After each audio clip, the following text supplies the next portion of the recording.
called Reginald Nalugala. By profession, I'm a professor. That's a profession. I teach at the university, and my area of specialization is social transformation. So one of the things I really value is this kind of forums.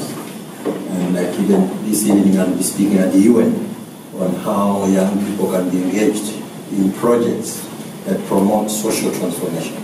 That means uplifting life, livelihoods, fighting extremism, making sure there's a good balance in society between men and women. Sometimes we talk of gender, we are only talking about women, but certainly that balance. So that's what I do. Thank you very much. Yeah, thank you so much. So basically today, in the discussion, we looked at 5 institutions which we felt they are really important in the discussion. The first one is we looked at the political party, which we felt Evans being the chair of the political party national committee will be able to really bring or shape the discussion in terms of the political party and how the political party will be able to promote the discussion of today, which is the role of youth in peace and security. Then the second entity that we really looked at is the National Youth Council. The National Youth Council basically is the voice of the youth in the country as per the Act of Parliament, which also are here. Maybe there's a colleague who has entered the introduce herself. So, thank you. Good morning. Good morning. Yes, my name is Faith Mukosi, a member of National Youth Council, and representing the CEO. He was supposed to be here, but he had some other engagement, so he requested me to join and represent. Welcome. Then there is also, yes, Achila. Yes, yeah, Achila Lima. She came here. She's also from NYC. We really appreciate it. Thank you for that. So we have NYC, and then apart from that, we also have the legislatures. This one we were looking at the young legislatures, is the Kenya Young Member of County Assembly, which Mheshimiwa is representing, the voice of the youth from the legislative body. So we know that they are really able to shape it. And the reason why we settle with the Kenya Young MCAs or Member of County Assembly is because majority of the MCAs in this country are MCAs, and actually I was privileged to sit in one of the steering committee in Libya, and also with my friend there, Mheshimiwa. One of the recommendations that came was youth are feeling like the MCAs should be left for the young people. So we feel like this is a very good discussion. Yeah. So apart from that, we will also be having the Chairman Commission for University Education is on his way. We actually traveled from the back in the day.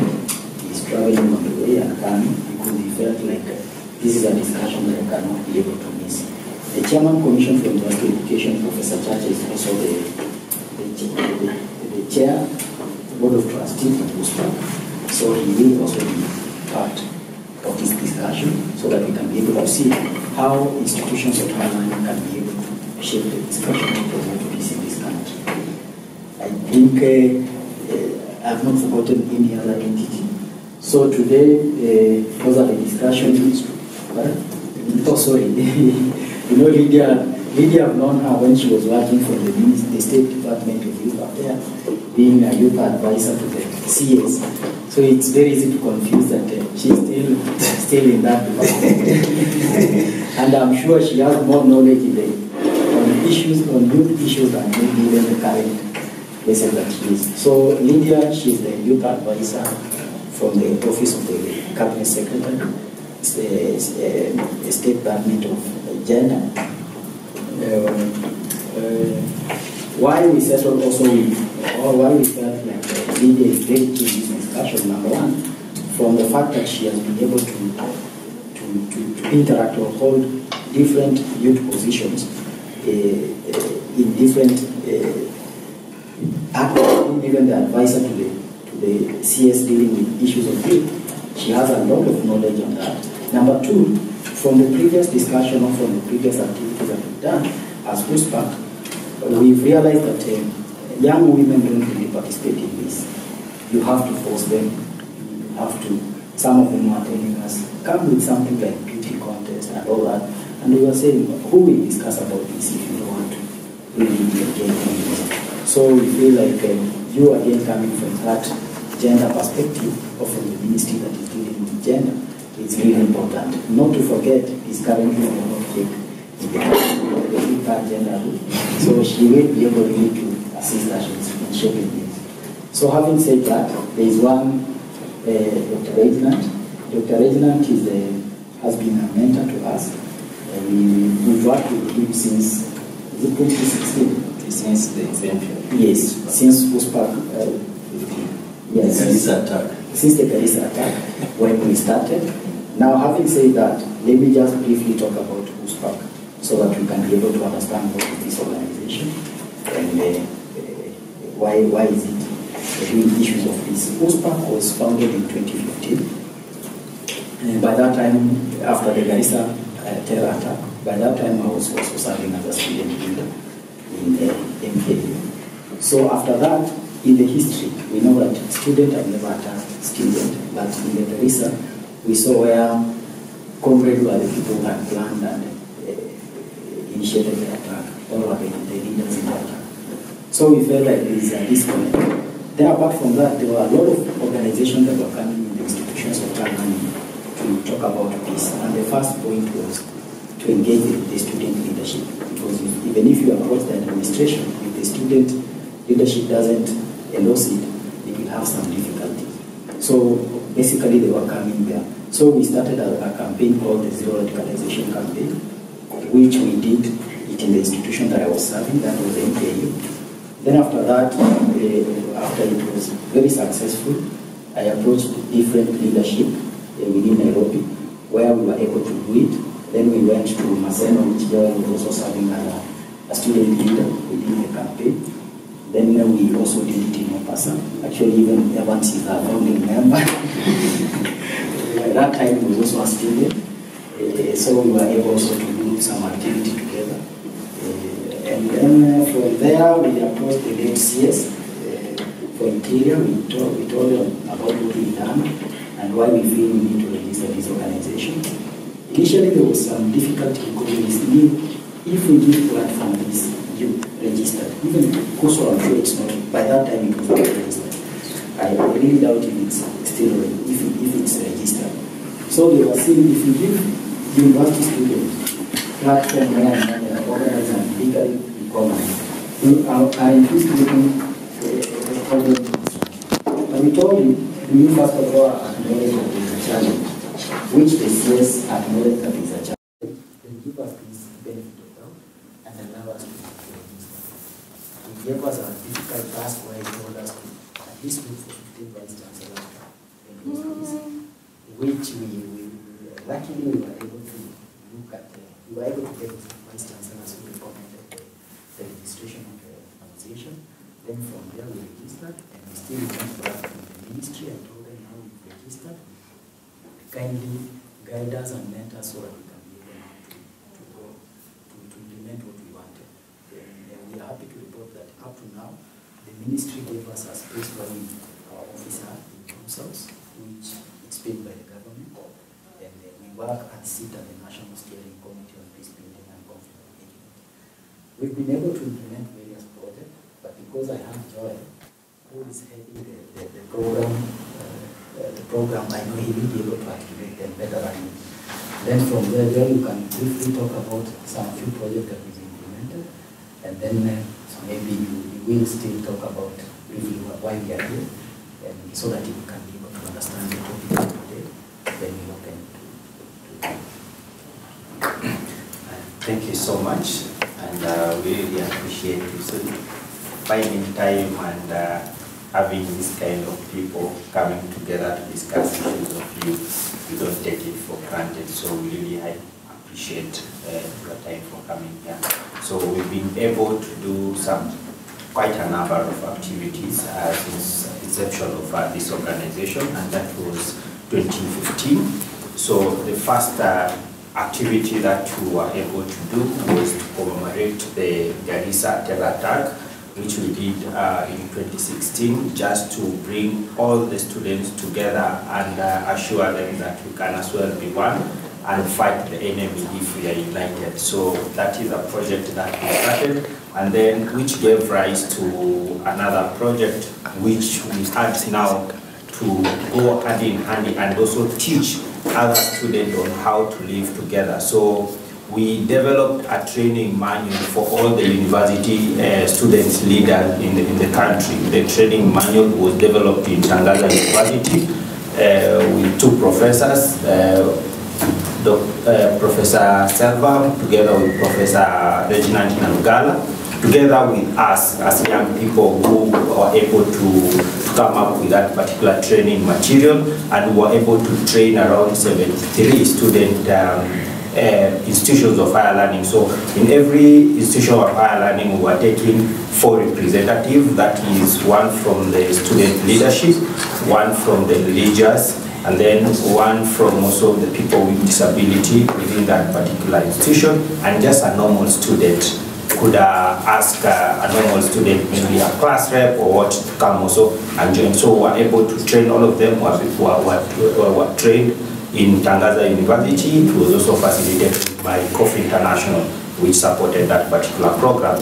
Then later, since we were actually working closely with the Ministry of Interior, which linked us with the National Counterterrorism Center, so we started now the project of Zero Radicalization campaign, doing it with the National Counterterrorism Center, together with UNDP and UCSPAK, to now implement constructive dialogue among the students and come with a solution that could help counter violence extremism within the institutions of higher learning. So that is a project that we did for around 1 year in collaboration with those particular institutions. And we'll also be able to bring in the deans of students, the student leader, together with the students themselves, so that we can see on how we are making the program to be efficient. So after that, we were also able to come up with a program that also facilitated peaceful coexistence between the students and the administration and the local community. And that one we did in Maseno University, whereby there is a student who was selling bank, and then, but the bank, the main supplier was the villager. So the student became wiser than the villager and akamwasha the villager. So when aliwasha villager, the villager decided to kill the student. So and that happened in Maseno University. So and that is why we are saying that a lot of things happening in our institutions of higher learning, and which needs very keen attention and see on how we are going to help the young people and the students at large. So when the villager killed the student because they have disagreed on the business, then the students retaliated to go and kill the villager. So when they killed the villager, they actually brought the villager to the market, and they killed the villager when the villagers were sick. So now it brought a lot of war till the school was closed. And you know our accommodation system, that no university can accommodate all the students within the university. So very many students were living outside. So the villager declared that we don't want to see these Maseno students living within our compounds. So they have to go back to their home, and they should not even close to our area. So when they closed the school, our association, together with FES, together with the National Steering Committee on Peace Building and Conflict Management, led a negotiation between the students, the village, and the administration to bring that harmonious relationship between the parties which were in conflict. And we are glad to report here that after that particular incident and intervention, there is no, again, such kind of conflict that has ever happened in Maseno University. So up to now, those people are living happily, and they have never gone to war again. So after that, there is we also we also implemented another project for BBI. So, and that particular project was funded by USAID, whereby we went across the country to collect the views of the young people and see also the voice of young people within the institutions of higher learning, and reported the same to the BBI, the 14-member team. So we were able to divide the country into regions, and we were able to report, which our report was welcomed, and we have seen very many recommendations that we did captured into that particular report for BBI. So lastly, there is actually, even before that, for the young people, there is also a very big program that we did during election time in 2017. So UCSPAK was picked by International Foundation for Electoral System to implement the Changamka program. So the Changamka program was to promote the young people to participate in the electoral systems. So UCSPAK was the lead organization, which was funded by IFES and then partnered with IBC to implement this. I remember it is also UCSPAK which advised the commission to take the BVR kits to the university premises, whereby the students from Mandela and is in University of Nairobi can register in University of Nairobi and vote in Mandela. So that one we were able to do it very well, with also collaboration and mentorship from our dear mentor here, Dr. Reginald. And that one we did very successfully, and we saw more than an increment of 4 million young people participating in the election. So lastly, currently there is a program that we are implementing called People to People's Dialogue in Amplifying Community Voices. And UCSPAK is the one which is the leading organization out of the consortium of 4 organizations, that is SEFA1, Pamoja for Transformation, Life and Peace, together with CJPC. So UCSPAK leads the youth component to implement that particular project. The project is being funded by USAID. So we hope we are going to collaborate more and have a very constructive engagement. So lastly, while we are here, we also want to ensure that the things that have been passed by the international community, also which Kenya is also a signatory, also see on how we can amplify the same and also implement for the benefit of the Republic of Kenya and also the young people. And the main one is the resolution 2250, which was passed by the United Security Council to ensure that we include young people in the decisions and participation of peace and security in the country. So the first did a research to understand on how young people can participate in building peace and security for the country. And we are going, the resolution has a partnership and integration and engagement.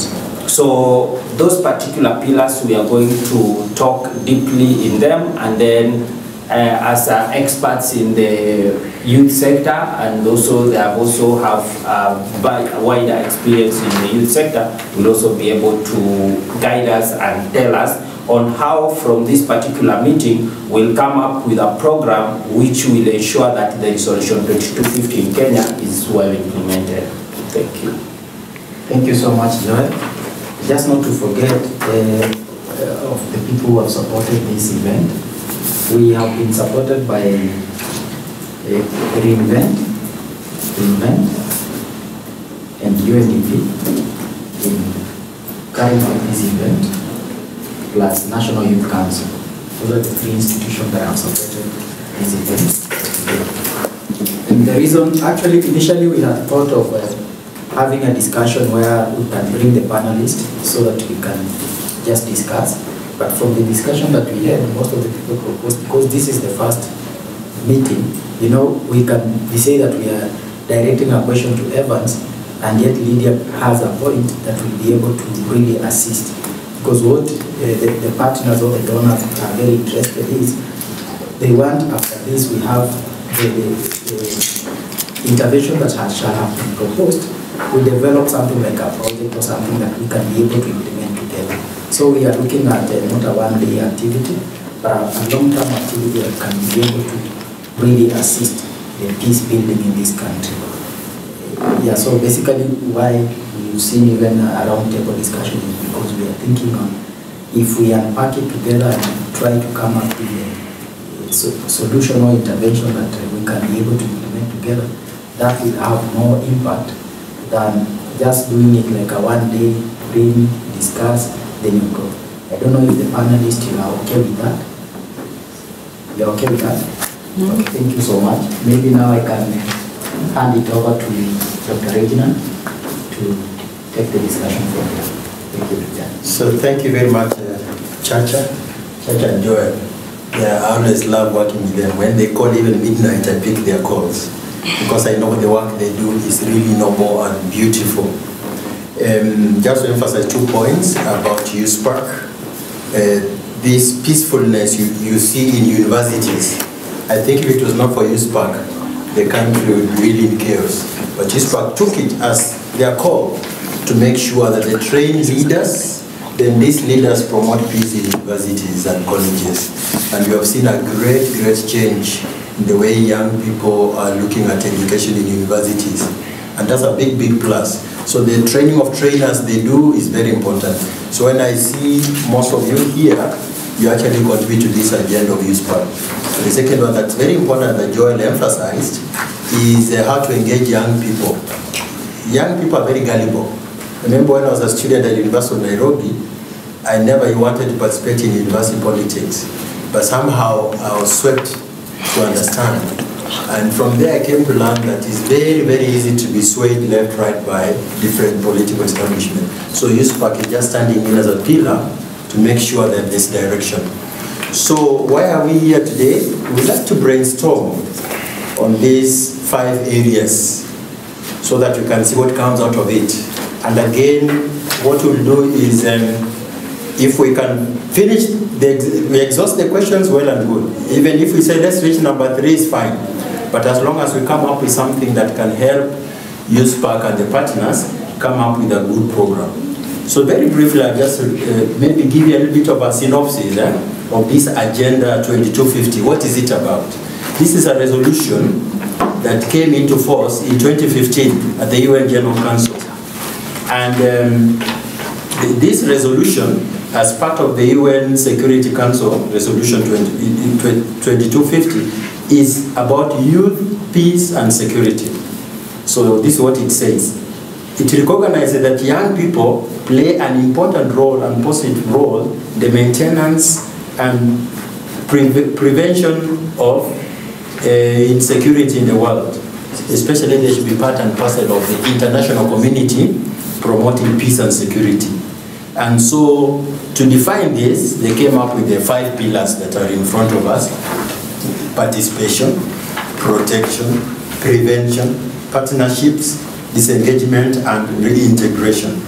And there is a kind of a caveat there that the importance and the role played by the youth is to prevent, reduce conflict, promote sustainability, bring about inclusiveness, and success to peace building.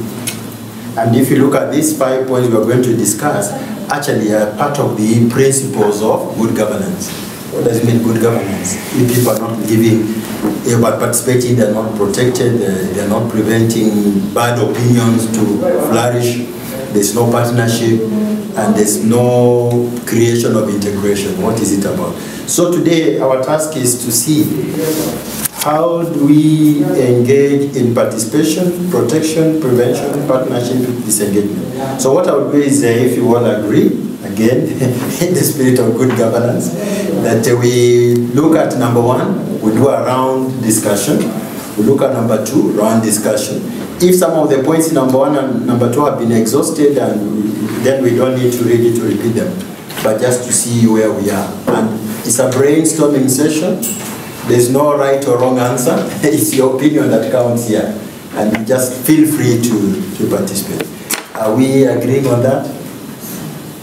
Are we okay? Yes. So in the Zoom meeting, they always show a hand like this, but now we want it to. Okay, so let's just kick off this question of participation.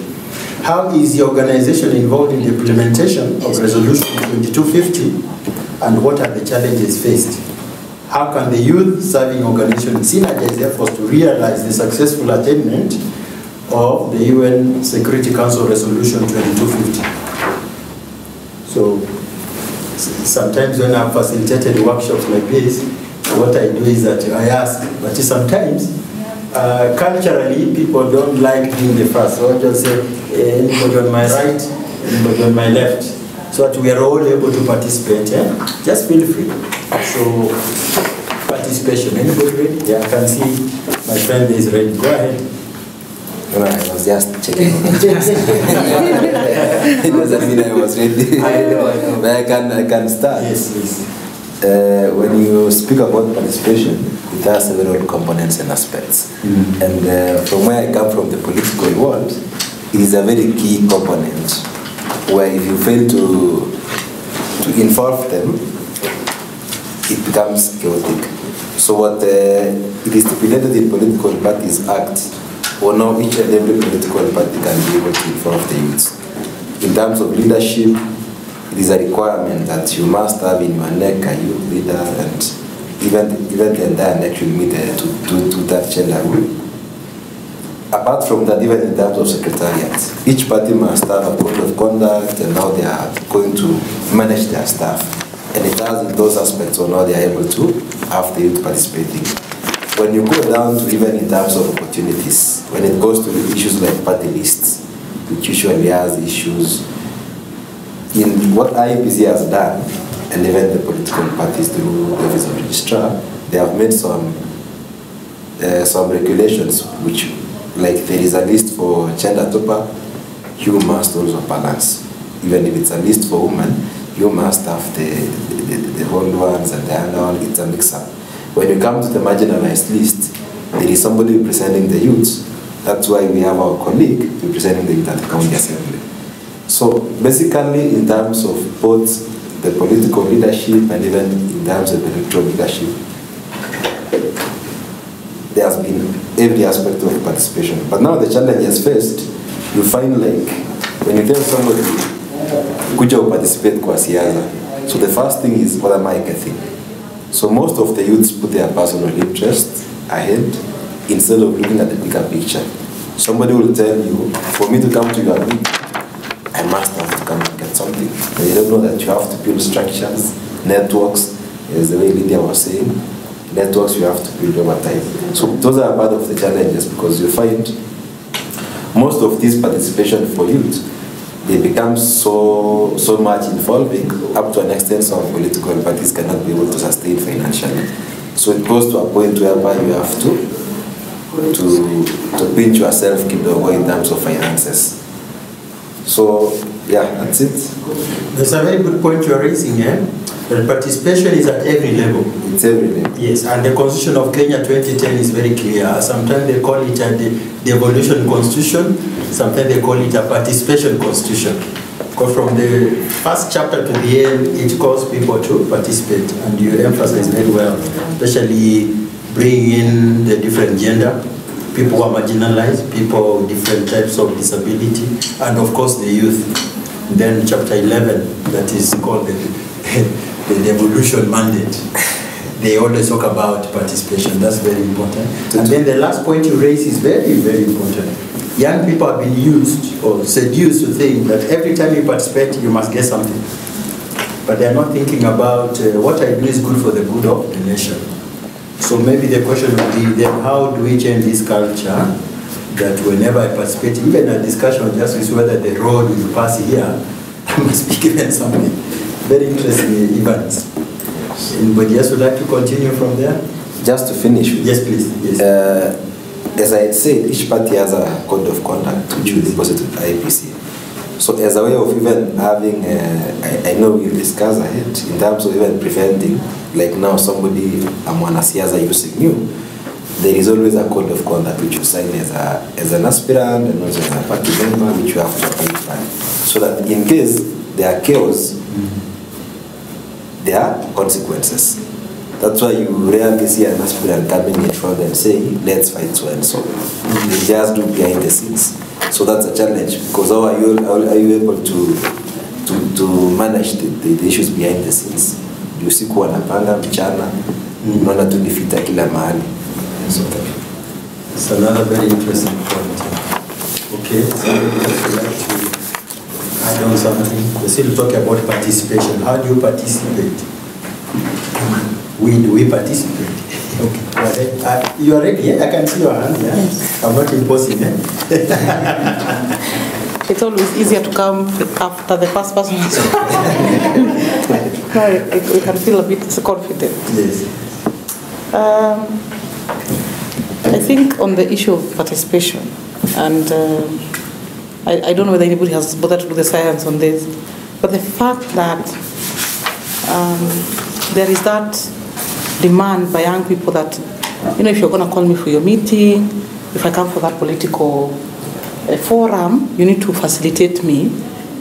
That says something. It says that there is an assumption that whatever is happening is not of my interest, it is of some other interest.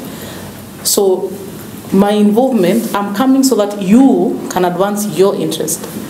So compensate me for facilitating your, whatever it is you're doing. And so that did not just come to pass, because I suspect in the professor's time, there was a lot of self-propelling initiative by the young people of his generation. I doubt anybody used to, be given anything.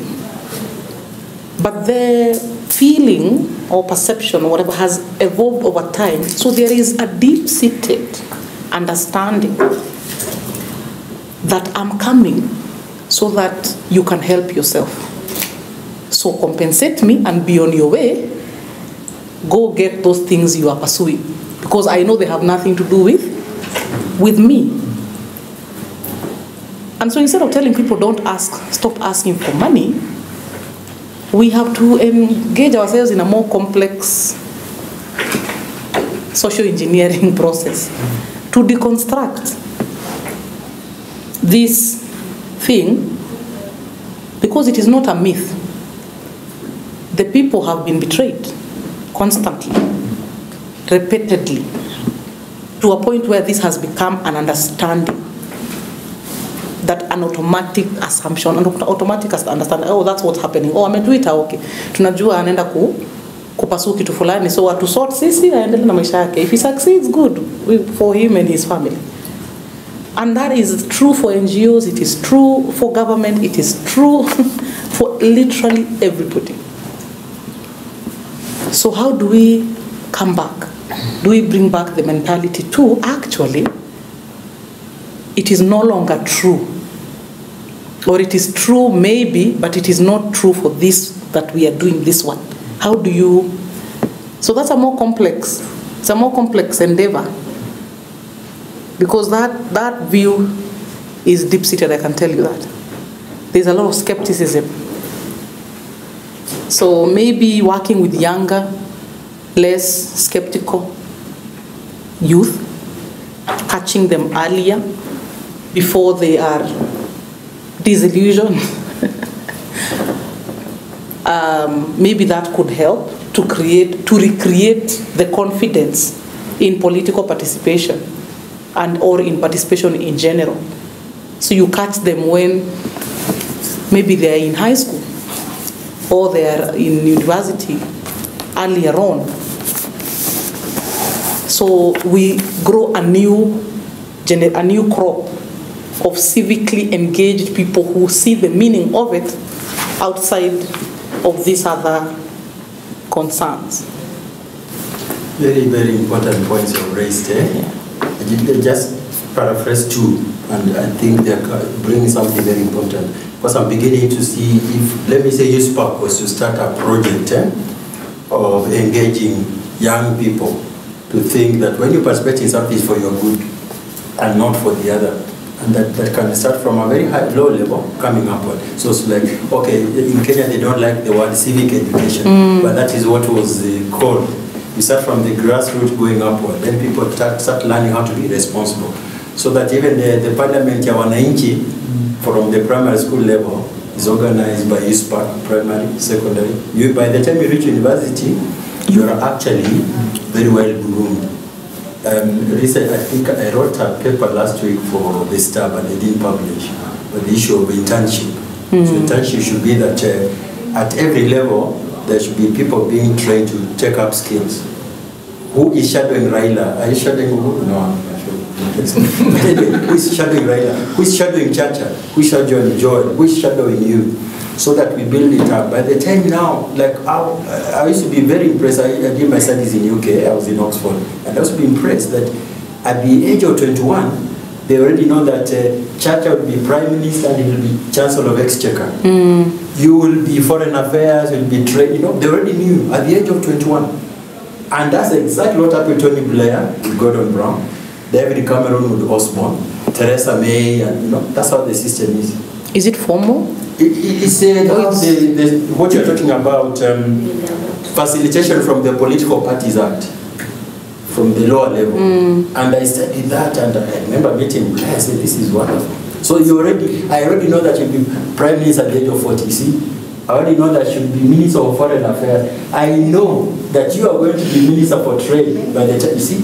The system is there. So when Theresa May comes up and she's going to be Prime Minister, they don't say you're a woman or no. She's already there. So what you're saying is very important. I think is a point that I want to take very seriously. How to groom young people from the early age coming up. Then you also bring in a very important point. Is there the science of participation? Now, I teach, there's a course everybody now loves in Tangaza with the PhD students. Normally I don't like talking like that because then people get scared to participate. But let me tell you, it's a course I designed and the help of Chacha and Chacha and people like Magoha. We say, now let's look at our current culture. Did we have governance? Yes. Was it participatory? It was more participatory than it is now. And everybody knew their role in the traditional culture. And when we met under the tree, and everybody had a voice. And so, the issue here is, if we go back to this traditional system, we can bring out the synergy. Actually, you just look at any Kenyan community, and you look at how they are organized, there is a lot of participation. But when you come to modern politics, participation is not there. So how do we tame that? And of course, as you said, during my time, it was YK 92, Youth for Kano 92. There was Jirongo, the deputy president, and the others. Now, because the constitution was very silent on this, and this is also part of the constitution that we need to see that can we amend. The constitution did not encourage a lot of participation as it is now. It was very silent. So it just needed a political party to have money, give a group of young people, and then they go distributing.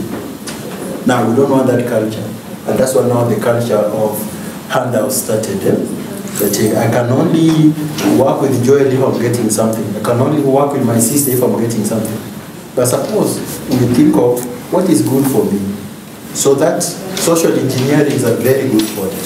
I'm emphasizing this because as we move along, we want to come up with some kind of clear guidelines on policy. Which areas can we narrow down to help us develop projects? So I'm already seeing 3 projects being written. Okay. Anybody else? So please go ahead. Thank you so much, Regina. I think just the same way we are saying, riding after people have taught, wisdom just I'm riding on the wisdom of the 2 people and of this, because right now we are looking at the first pillar, which is participation. And I feel, number 1, from what everyone said, we've been able to highlight that indeed there are many policies and programs that are really in place to ensure that young people participate. But again, from that, we've also highlighted that there is a challenge with young people. And the challenge is majority of young people have developed that mentality that they need to be paid for them to participate. That's the challenge that we identify in the participation people. And as a way forward, one of the recommendations that has come is we need to invest from the young age, so that this person, as he continue, if you begin investing from primary, secondary, then by the time one Africa University, you find that this person has that urge of participation. A good example is the people who have participated in the Scout and the like. You find that these people have that volunteering. They normally volunteer, just participate. So as a way forward, one of the things that we've recommended is to come up with a platform that will be able to nurture people from the primary at the lowest level. This is primary, then secondary, and then institutions of higher learning. Very nice. Yeah. Then in this, I just wanted to mention I was privileged also to attend a COMESA boot camp, which the Ministry of Youth recommended me to represent young people in the country. And I think there are some lessons that I was able to learn from specifically Zimbabwe. And maybe this could be a place where we can benchmark and be able to see how they are working. Zimbabwe have something they call youth parliament. Yeah, youth parliament. This one is young people below the age of 16, I think. All those who have not attained the age of youth. Very young people who are still in high school and primary. And all these people have a structure the same with the government of Zimbabwe. And what they do, they have a president, they have a speaker, they have all those structure. They have a chief justice, all the structure of the government. And what they do basically is to engage those young people to participate. And this one, you find that even when they are opening, they normally open the parliament, and when they are opening the parliament, even the president of the republic normally attend, and all state officials. So for me, I'm saying this is also another platform where we can be able to look at how has it worked maybe for young people, how can we be able to, what can we learn, and what can we pick to propose, even equivalent to the same structure that will really involve young people, that will be recognized from all platforms. That time we were having the president of the junior parliament, they call it junior parliament, Zimbabwe junior parliament. I'm telling you that guy was very sharp and very smart. And you know, even when they are opening and all the media are there, the president is there, you can imagine the platform that he has given that young person. So for me, I'm feeling this recommendation that has come is really important. I'm just re-emphasizing that the point that has come to invest from the lowest level so that these people can have that urge of volunteering is really important. So I hope that point is very good. That's very good, very good. And so the wisdom of talking after other people using motto. Yes, no, it's called mind mapping. Mind mapping. So Evans created the dot and then she built. So it's very good. So when you look at participation, I think it's a very good point. But yes, please go ahead. Thank you. You just let me see in Nkosi. Lukosi. Oh, Lukosi, not in Nkosi. Faith, not in Lukosi. Okay, very nice Lukosi. Thank Yes. you. Welcome. Okay, so in regard to participation, first of all, I would like to bring up to speed on what National Youth Council has been doing in its capacity to promote participation for young people in governance and all issues of active citizenship. So Youth Senate is a state corporation that is formed under the Youth Policy and the National Youth Council Act. And National Youth Council is the one that is mandated to represent young people. It's the official youth representative body in this country. And it's the one that is still mandated to implement the Kenya Youth Development Policy. So, under the Youth Development Policy, the challenges of young people have been outlined. And the main reason why young people become maybe agents of insecurity agents of conflict in the country is because of unresolved challenges that affect these young people. Under the youth development policy, it outlines the challenges, the main challenges, challenges of unemployment, challenges of mental health. There is political influence on young people. Young people, most of them are affected by drug abuse and idleness. So what the National Youth Council has been doing, it's been trying as much as possible to advocate for solutions towards these challenges that are affecting young people. So advocacy is one of the main functions of the National Youth Council. And in terms of advocacy, when you are talking of participation, you cannot talk of participation without talking about inclusive governance. You cannot talk of participation when young people are not included in decision-making processes. So the National Youth Council has been pushing for appointments for young people to these important decision-making bodies. Currently, though the success is minimal, but we can say there is progress. Through National Youth Council, we have a representative for young people in the Youth Enterprise, it's called? Youth Enterprise Development Fund. Yes, Youth Enterprise Development Fund. And also, National Youth Council has also pushed for 2 representatives in the Employment Authority, of which you see Employment Authority is like a very serious organization, a very serious agency that is supposed to be empowered to address the challenges of young people in terms of employment. Another function of the National Youth Council is in terms of advocacy, it has been creating space for public participation for young people. You realize that most of these young people, they are subject to manipulation by politicians and other factors in the society because they don't have information.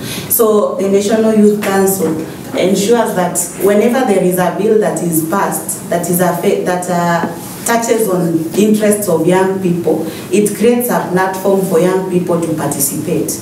And we did that. We created a platform for public participation for the Biashara Fund.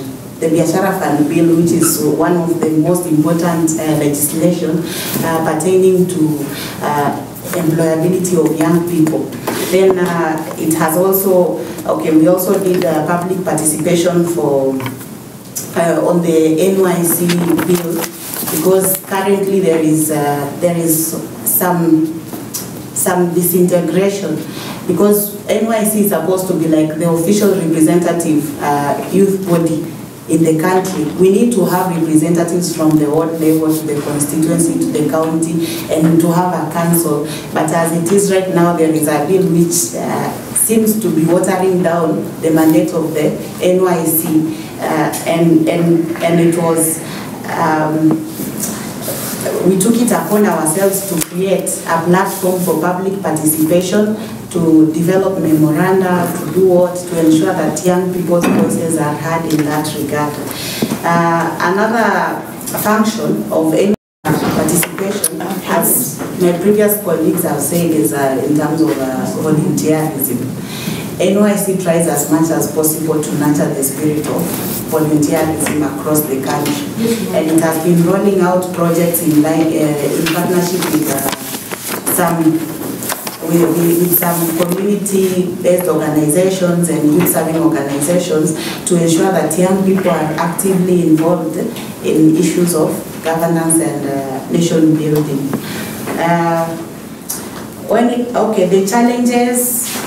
The challenges, you talked about that lack of spirit of volunteerism, and yes, it is a serious challenge. And I also feel that another challenge that we need to think about is the lack of mentorship. The lack of mentorship, in as much as we are saying that we want young people, we want to nurture them from the early age going upwards, But without mentors at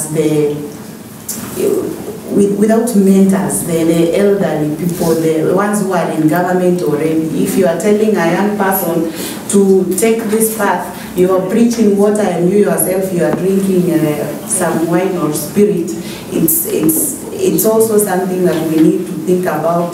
Then another challenge is lack of spaces for inclusion of young people in these decision-making processes. It's still a big challenge for us. It's very good. Yes. Thank you, thank you. I think you have brought us some very important points. Some of them will come in as we look at policy. The issue of the National Youth Council, I think we'll be asking how can National Youth Council collaborate with UCSPAK? Which areas? UCSPAK has a role to play, you have a role to play, which areas? And then this question of advocacy. As a person who teaches advocacy, I'm always worried, how is advocacy carried out? How is it carried out? So what are these principles of advocacy? Mobilize, lobby, network, conscientize stakeholders, powers that be decision makers, then you arrive at a decision. So can the young people learn that by themselves? Can they take the mantle? And if UCSPAK was to work with you, would you come up with what they call principles that govern that? So it's a kind of a syllabus. So thank you very much. I know my strategy for approach is that the first part people tend to talk long, that's okay, because we want you to exhaust what you want to say. Then the second one is saying, oh, can we have only 2 minutes per person? Then we move forward, then we can finish everything. But you would go on. Okay. Go ahead. Yeah, thank you very much. I think I work in a place where participation is just the key and is the driver to everything. There is no law that can be passed without public participation. There is no blueprint that establishes a county government. You talk about the CIDP, it has to have public participation. Talk about the ADP, that's the County Integrated Development Plan, and the Annual Development Plan, which is the baseline document that seeks to implement the various development or other projects that are being done by the county government then. So participation is key to everything, and I have participated in majorly most of the legislative processes. I've sponsored several legislations. I've sponsored 2 bills. One is the Nairobi City County pop-up market bill that seeks to establish an avenue where hawkers and other street vendors can be allowed space to trade without being harassed by the so-called kanjo officials, where certain streets can be blocked and then it becomes a pop-up market and people apply to come and sell goods and services. And that attracted a lot of public participation, especially from the hawkers, whom most of them I consider to be youth. I have sponsored the Nairobi City County, is it called the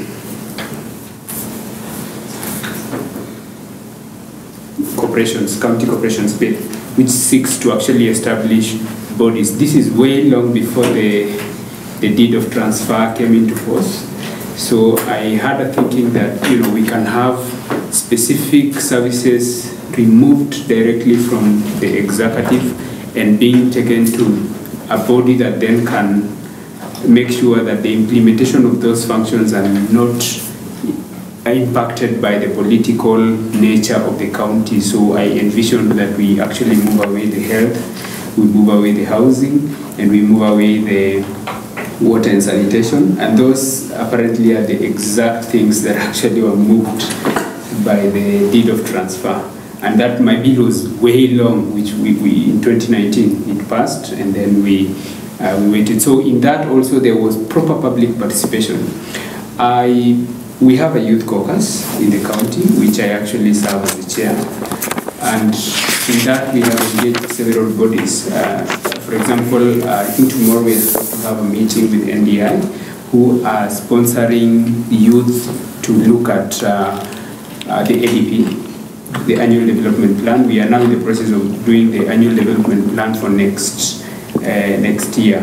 So that is a document that we want to make sure that it actually touches majorly on the youth, and we are focusing on purely this Resolution 2250, Youth, Peace and Security. So we have to make sure that the ADP captures it, so that when it comes to the implementation of these specific things that we are capturing, it is not that we are trying to enter it inside there. We are trying to then make sure that it is implemented, because after you get it in there, then it will only be implemented. If we don't get it in there, then there's nothing. So we are actually organizing for more of a public participation for the youth, which will probably be held at City Hall, to just highlight the issues that the ADP is not capturing, and to streamline those issues to make sure that it actually aligns with Resolution 2250. We have also engaged with the United Nations Habitat, UN Habitat. I think they have been having several programs to actually implement this Resolution 2250, which we have had a front-line role in it.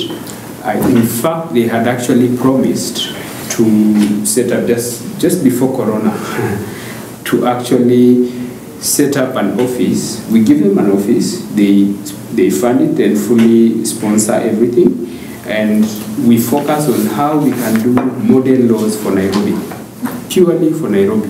We make sure that all laws for Nairobi are done, whether they will be implemented or not, but they are written, whether it's bills or motions, let them be written, let them be passed. Let us now start pushing for implementation for all the laws that are actually happening, and that we were going to actually have a public participation in all that.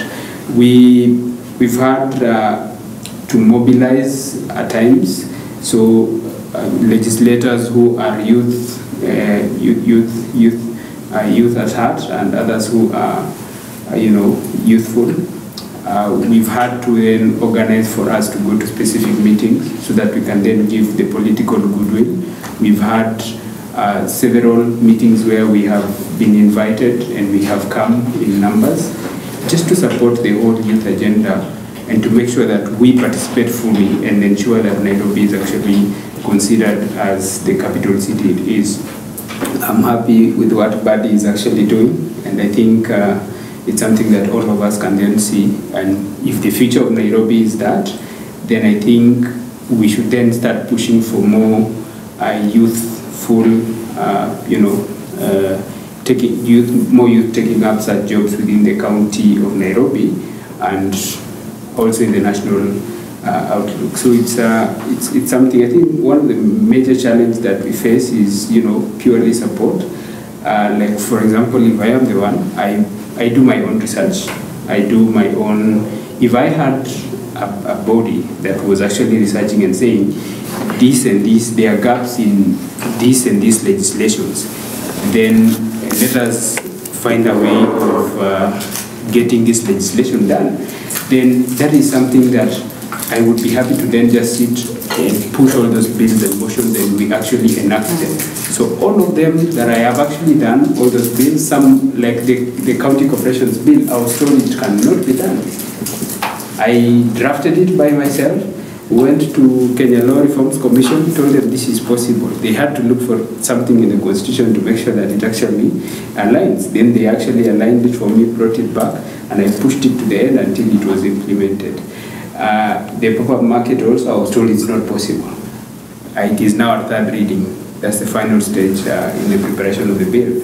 So it is a research unit that then can then sponsor specific legislation that can say, Nairobi, we need, this is the model of how Nairobi is supposed to be. Where are the gaps? These are the gaps.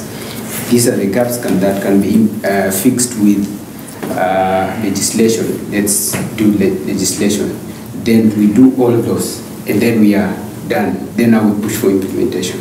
I think that is something that we can work together, especially with UCSPAK and other like-minded organizations to actually fulfill such an obligation. So thank you, Kiongozi Mbugua. This is really good. I think 2 points you're emphasizing and that connects also with unemployment for the youth. I think for you now, what you can help UCSPAK do is how can UCSPAK work with you to support unemployment of the youth. And we start in Nairobi County. And that UCSPAK do for me a research, come up with this project, and I'm willing to go to Mbadi to give me money to support this initiative. And if Mbadi becomes stubborn, you say, oh, let's book, I can book for an appointment at State House. We go, we see Uhuru. That's how things work, eh? Yeah. And so you are focused on a particular project and you do it. So that then the youth will learn what you just said. Then the youth will learn. And probably just to say about okay. You'll come back later. Now we want to have. And I know you are a politician. Politicians have no full stop. They only have a comma. He's actually not a politician. I'm not a politician. What is he? He used to be an advisor, actually. No, he's an accountant. This guy is not a politician. He was a technical officer, and then he went. That's another debate. And he got himself nominated. All of us at this table. I wanted to discuss politics. We're discussing politics now. See the definition of politics? Yeah, true. Is who gets what, when, and how. Yeah. And when, how, those are very, very strong. Those are like 1 million pages. Which is true. So, the moment he says he's representing, then he has put himself in that hot seat. Okay, I just emphasize that what we're looking at is all of us are here to see how do we work with UCSPAK. So one project is bringing out is how to fight unemployment. And he's emphasizing, and we want to hold him on account for that. He's emphasizing that he's come up with a very beautiful bill. I like that. I like the bill. And even I would like to read it about hawkers, blocking the streets and all that. So what I would say, even you can also help us to help you, is which model works best for blocking streets. I lived in the Netherlands, and the Dutch model is one of the best. You would block, like Saturday, Uhuru Highway is blocked, and everybody knows. So you can walk from Westlands to Nyayo Stadium, seeing everything done by the young people. Blocking when demonstrating or blocking? No. Stores. No, you just block the road and it becomes a store. It becomes a mall. A mall. Something like that. It's a market day. Yes, It was called Placemaking Week. Okay. Yes. There was also another one done by Youth Agenda with the county. Okay. I actually developed the concept for it before. So what it means, the models are there. Youth market. Yes. Street market. If you think about Masai Market, that is exactly what it is. Okay, can even now, for example, just try it off as a not Ronald Gala, but maybe Moy Avenue. And then what I say, this Tuesday is only the day when we block off that for Nairobi.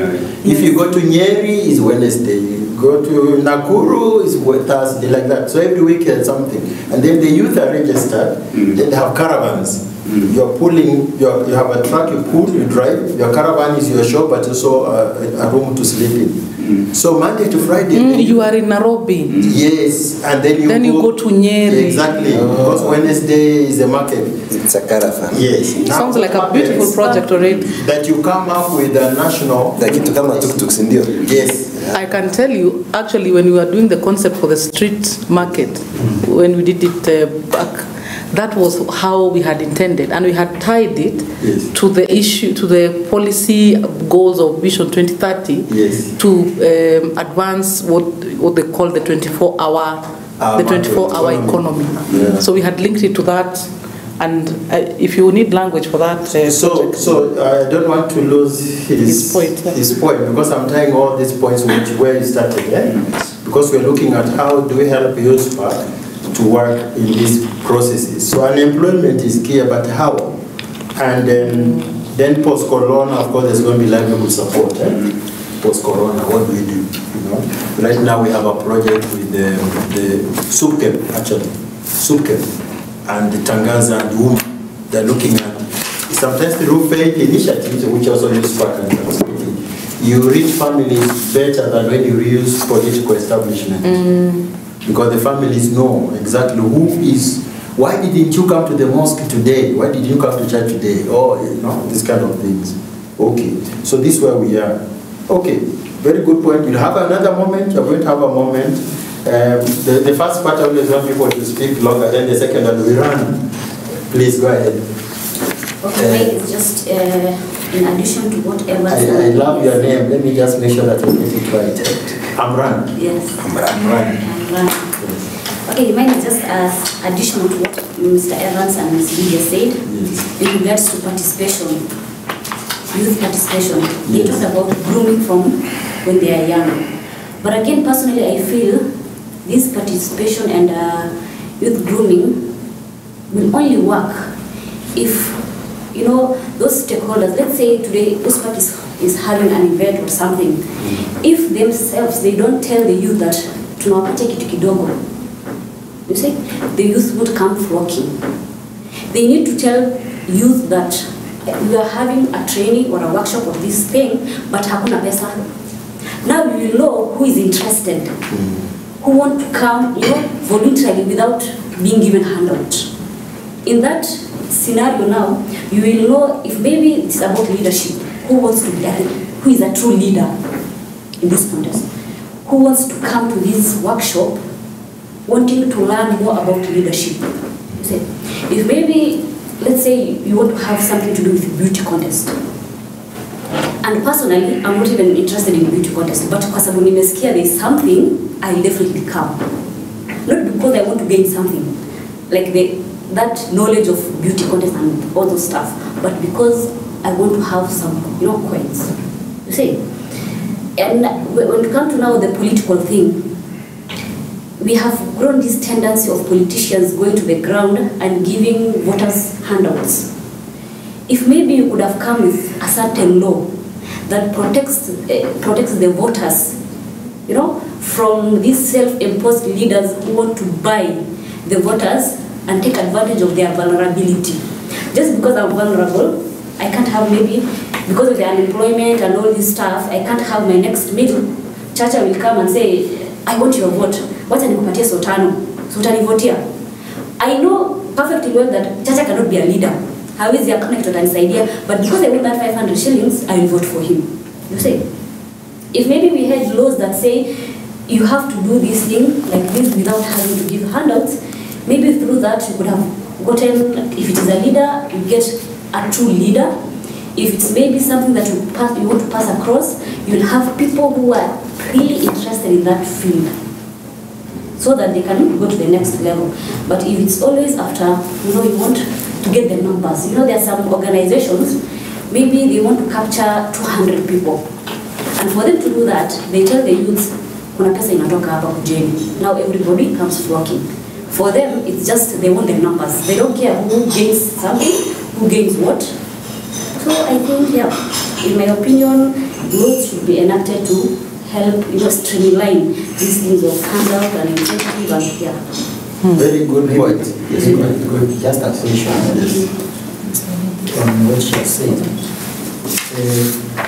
One of the challenges which we've said is young people don't want to participate where there is no money.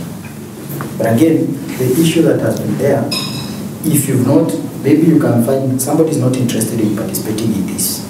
For example, a discussion like this, but immediately he comes for one event, the interest start growing.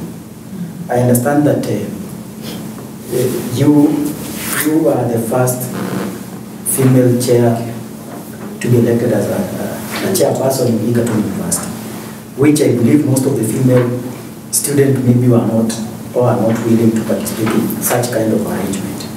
What different or what made you to be interested that you can be able maybe to recommend? Because you see you participated in something that is not so much common to the female people. Maybe you can also try to recommend something that unique we can do to ensure that maybe specifically even the female colleague can participate in peace building and other spheres. Very good point. Because we are discussing and we are collecting points, what I just do is keep teasing out what seems to be a standout point. Because what your Amran have brought out is maybe UCSPAK would think of, with all of us, coming up with the values or principles of youth participation. And one of them is this culture of volunteerism. without necessarily being owned. Because every group gives handouts. But why do they give handouts? Perhaps instead of giving handouts, we can do like, I think when UCSPAK came to Tangaza, we do training of trainers. So after doing 2-3 training, then we give you a certificate. Then a certificate at least is the only thing you can get. And so this kind of thing, because even terror groups will give you handouts. I think it's Chacha who shared one time why he's been thought of UCSPAK, that if you want to control, you recruit young people to terror groups, you start by giving a sweet. The next time they buy you cigarette, the next time is Coca-Cola. The next time, you find your child is coming home with 1,000 shillings, then 10,000, then 50. After that, they disappear. Was that case of the kid who disappeared? There was a colleague of mine, of the brother, was done like that. Yes. So then we need to say, then in view of all these experiences, which kind of principles do you want to bring forward? And that's a very good point. Then it ties down together with the internship, mentorship, and bringing these people to understand. I would like somebody to be an understudy of, let's say, Uhuru, an understudy of Raila. And then we say, what principles you can learn from? Without necessarily, of course, now the problem is that these people can easily give you a status you have never even dreamt of. Then to drop down there is very difficult. But you can have, like in schools, you organize this event for such young people. And young people love those kind of things. Okay. Any other point? I think you are the only one who hasn't spoken. Yes, what I'd just like to add on top of what everyone says, especially to emphasize on her point, is about public awareness. Because as even you venture into partnerships with stakeholders and other development partners, what kind of partners are you, is an organization, for example, like UCSPAK, looking for? Have you clustered your partners? Because sometimes you find people getting into partnerships, you don't know what to expect from those partners. First of all, let me use an example of students. I don't know, students, I can use an example of students. Are they aware of UCSPAK? Because in as much as you want to push for your agenda and mandate for the to be public, it has to be public. I don't know, it's a bit redundant, but it has to be public for it to be known. So are people aware of that? So public awareness is key. And then in as much as we are trying to attain these objectives, the main hindrance, especially to the youth right now, is unemployment. Because you find out that unemployment will trigger all these things. Radical extremism, it will trigger terrorism, it will trigger all those kinds of vices. So those are the 2 points that I wanted to add to what everyone else has voiced. Yeah. No, very good point. I just when the president is coming in, have to give space. So who is coming? The chairman.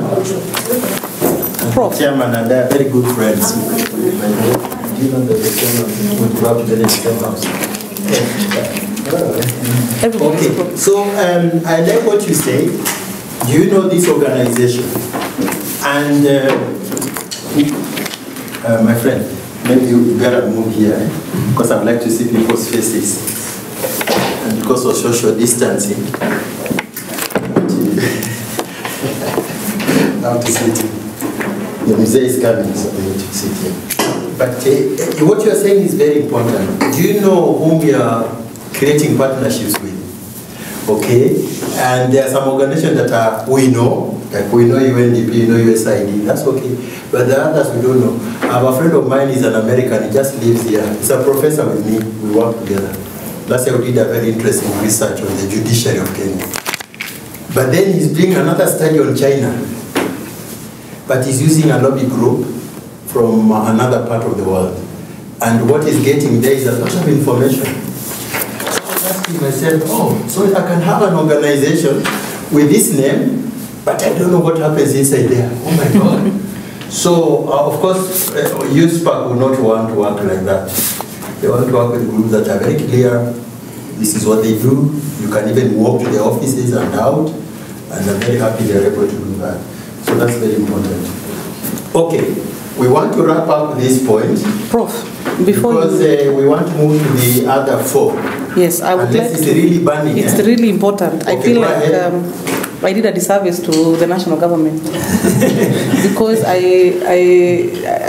emphasized on his points and forgot to say what it is that our organization, which is government, had done now I'm going to time 2 minutes. Implement. Yes, okay. I'll be very fast. Yes. I'd just like to highlight a few things that the national government has had adopted, yes. And I think it's now an ongoing practice, is to co-create with young people.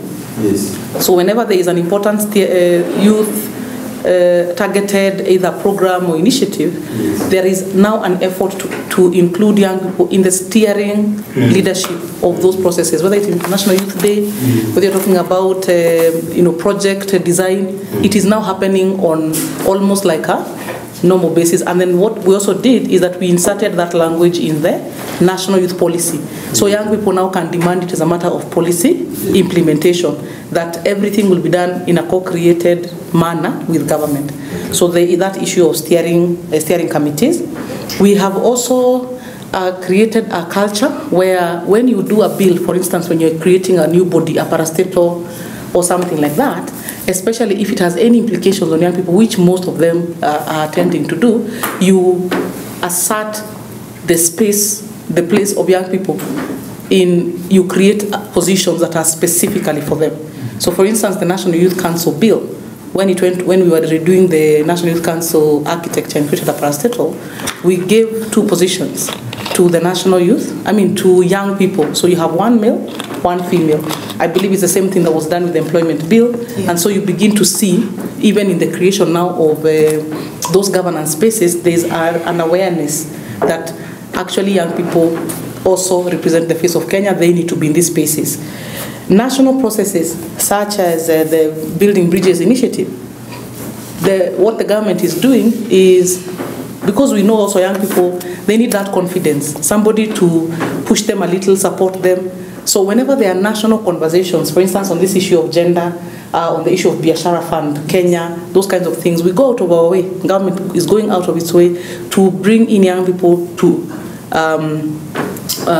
contribute to these national discourses. So what we did at that time is we looked at the young people who seemed to be interested to have the conversation on BBI, and we supported them. I believe we opened up some of our facilities at KSG, our officers.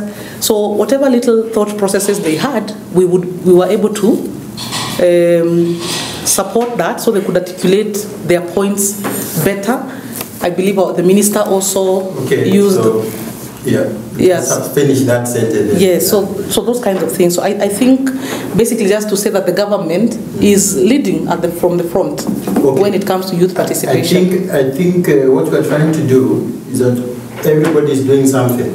Yes. But how do we tie that with UCSPAK? So UCSPAK, what UCSPAK can do? No, you're right. Sorry, I don't want to push you. Oh, okay, sorry. I don't want to. It's not like a debate whether you are right or wrong. Just that you already made a point. But now I'm just concluding that point by saying, so whatever you do, where is the entry point for UCSPAK, and how can UCSPAK now be a part of this process? Because the key issue that is talking about participation here is that the young people, some of them are very reluctant.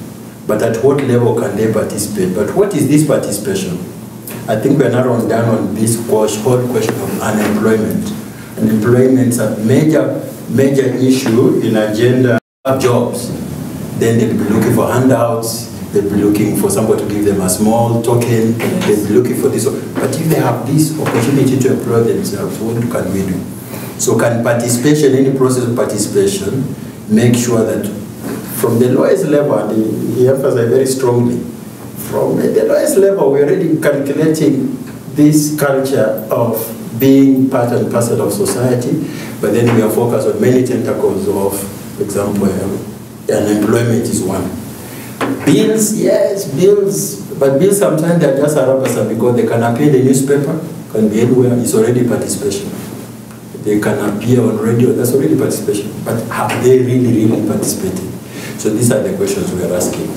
Sorry, I just want us to move now a little bit forward, and Chairman, if that's okay. So move now to point number 2, is protection. Here now, I think we have exhausted most of the points. Usually the first part covers almost everything.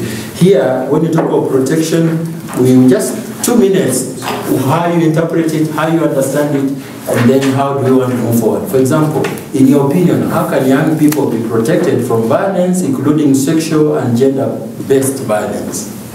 Go ahead. Okay, in my opinion, I think this again comes back to, I put it in a way that maybe unemployment, yes, which leads to drug abuse, yes, leading to violence. Okay, now as an organization or maybe the government itself, yeah, how will it come in? Because you are the people who can curb this. In my opinion, I don't know if I will be maybe offensive or something. These things, let me say we are in man-eat-man society, whereby there are some powerful people at the top wanting, to eat their own in order to get something in return. Let's say now, where I come from in Isiolo, 90% of youth are into drugs. 90% of young boys have dropped school because of, being into drugs. Not because they want it, but because there are some people, sending drugs to that county, selling it to young boys, because themselves, they're getting something out of that without minding the lives of the young people. Now, if maybe the government was honest enough, and tried to be selfless in protecting the young ones, we could have been a step further. By dealing with those cartels, by not wanting to venture into some illegal things, ruining the life of the young ones. Because I was one time working with a certain CBO, and we went to Mombasa juvenile, under 17, who have been imprisoned. And most of them, if you ask what they did, I stabbed someone. Why? You can't be a bank. You see? If maybe that young kid had access to a bank or whatever it is, he couldn't have stabbed someone. You see? Now the bottom line is, all these things, it goes up to powerful people in our societies. Okay, I think you have made your point. The issue of protection, violence, sexual, gender violence. So you emphasize the government. Yeah. Perhaps we need also to look at the role of families. So government may not operate by itself. And then there is also a whole issue of faith-based groups. How do we mentor people within our own docket to do more? So we're looking at which structure has a lot of influence on us. That if I venture there, will actually have a stronger impact than just, it's very easy to say government. And we say government is an amorphous thing. You only see the government through what they're doing, but the people really form the government is the people. I say the government because there are some things, like maybe this person is really, let's say now it's me, Amran, who is, selling drugs. I'm not the government. Yes. But when maybe someone wants to follow me up, what should I do? I'll go to the relevant offices. Yes.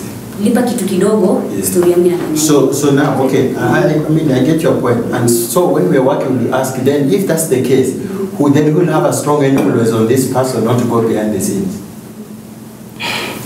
So, yes. So, who would that person be? I think that person. Yes. So I think I think it's first of all the law. No. But then the follow-up, good, because the government is the law. Yes, so it's the civil. So this is the point I'm trying to make. Yeah. There has to be a way to hold. Yes. So because the problem is that the law is being corrupted. So is it that the law is inadequate or adequate? The law is adequate. Yes. But it's not being implemented or has properly. It not been clarified? No. So the community has, I want to create the whatever of the civic duty of the people to be able to call out when that thing happens. Yes. And people are afraid to call out. So who is going to speak on them? Who will be their advocate? So the young people themselves have to organize. There is a structure they are missing because these young people also fall part of it. So which is that powerful structure, like in Isiolo? Which one would you say, if I went there and I spoke to this group of people, they'll go and speak to this person can do nothing to them? Okay, I get their point. Yes. If I now, let's say now in Isiolo, yeah, there is that, like you are now tired, because maybe I'm in, maybe let's say Nyumba Kumi initiative, or maybe I'm a Council of representative Elders. of maybe human rights, whatever. Yes. Someone comes to me and tells me, you know, Fulani sells drugs to young kids. You see, I go report. It's either I be eliminated because there are powerful people behind that person, It's true. Yeah. or nikipeleka your story, that person himself who was supposed to help is bought. And then story in. So which would be that structure? Which would that be structure? You're getting my question, eh? Is not so much difficult, but I'm helping you to think that we have all these mechanisms, but maybe we never think of them. For example, in Isiolo, I have a friend who is very, I know the person is now very senior, had domestic violence, and the husband wanted to kill this lady. So she's, because I was supervising her thesis, what did we do? We understood the clan, where she came from, and then went to the elders. And the elders went and spoke to the husband. And the husband, because now the elders spoke to him, they are now, those kind of things, the law is beyond the law. It's family relations. So they sat together, and then this man said, I was very frustrated that she was making more money than I and my man. You know, they can't.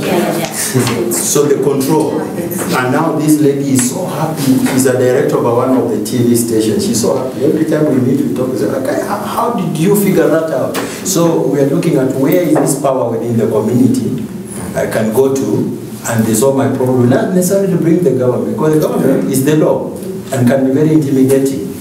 So people are afraid. So I'm just asking, because the question is protection. When you're talking protection, why didn't it go beyond just what we see? But there's a cultural element, there's a religious element, there's social peer element, there is a personality element, you know. A certain priest, I think, during the clashes of 2007 and 8, he used to go and tell people in the ritual, please come together. When he goes dressed like me, they chase him away. But when you go dressed in the regalia of a bishop or a priest, so okay, how do we protect? What are these mechanisms? So we're going beyond just what we have seen in the first part. First part, you say the constitution is there, everything is there. But the second one now is all of us together. Where do I go? Like now my brother here, hey, Professor. I'm jumping. Professor Dai will normally have cups of coffee once in a while. We just meet and have coffee, so we know one another very well. You are at home, don't worry, we'll catch up. This is what we're discussing. Okay. So what we want to do is, I was asking, last year when we were doing this research, protection, I was doing research on how the judiciary performed during the last election. And I had the privilege of interviewing all the judges from Maraga down the ladder.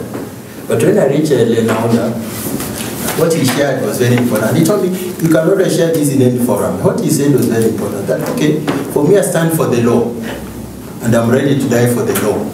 But if I need protection from the Kenya people, who will really protect me?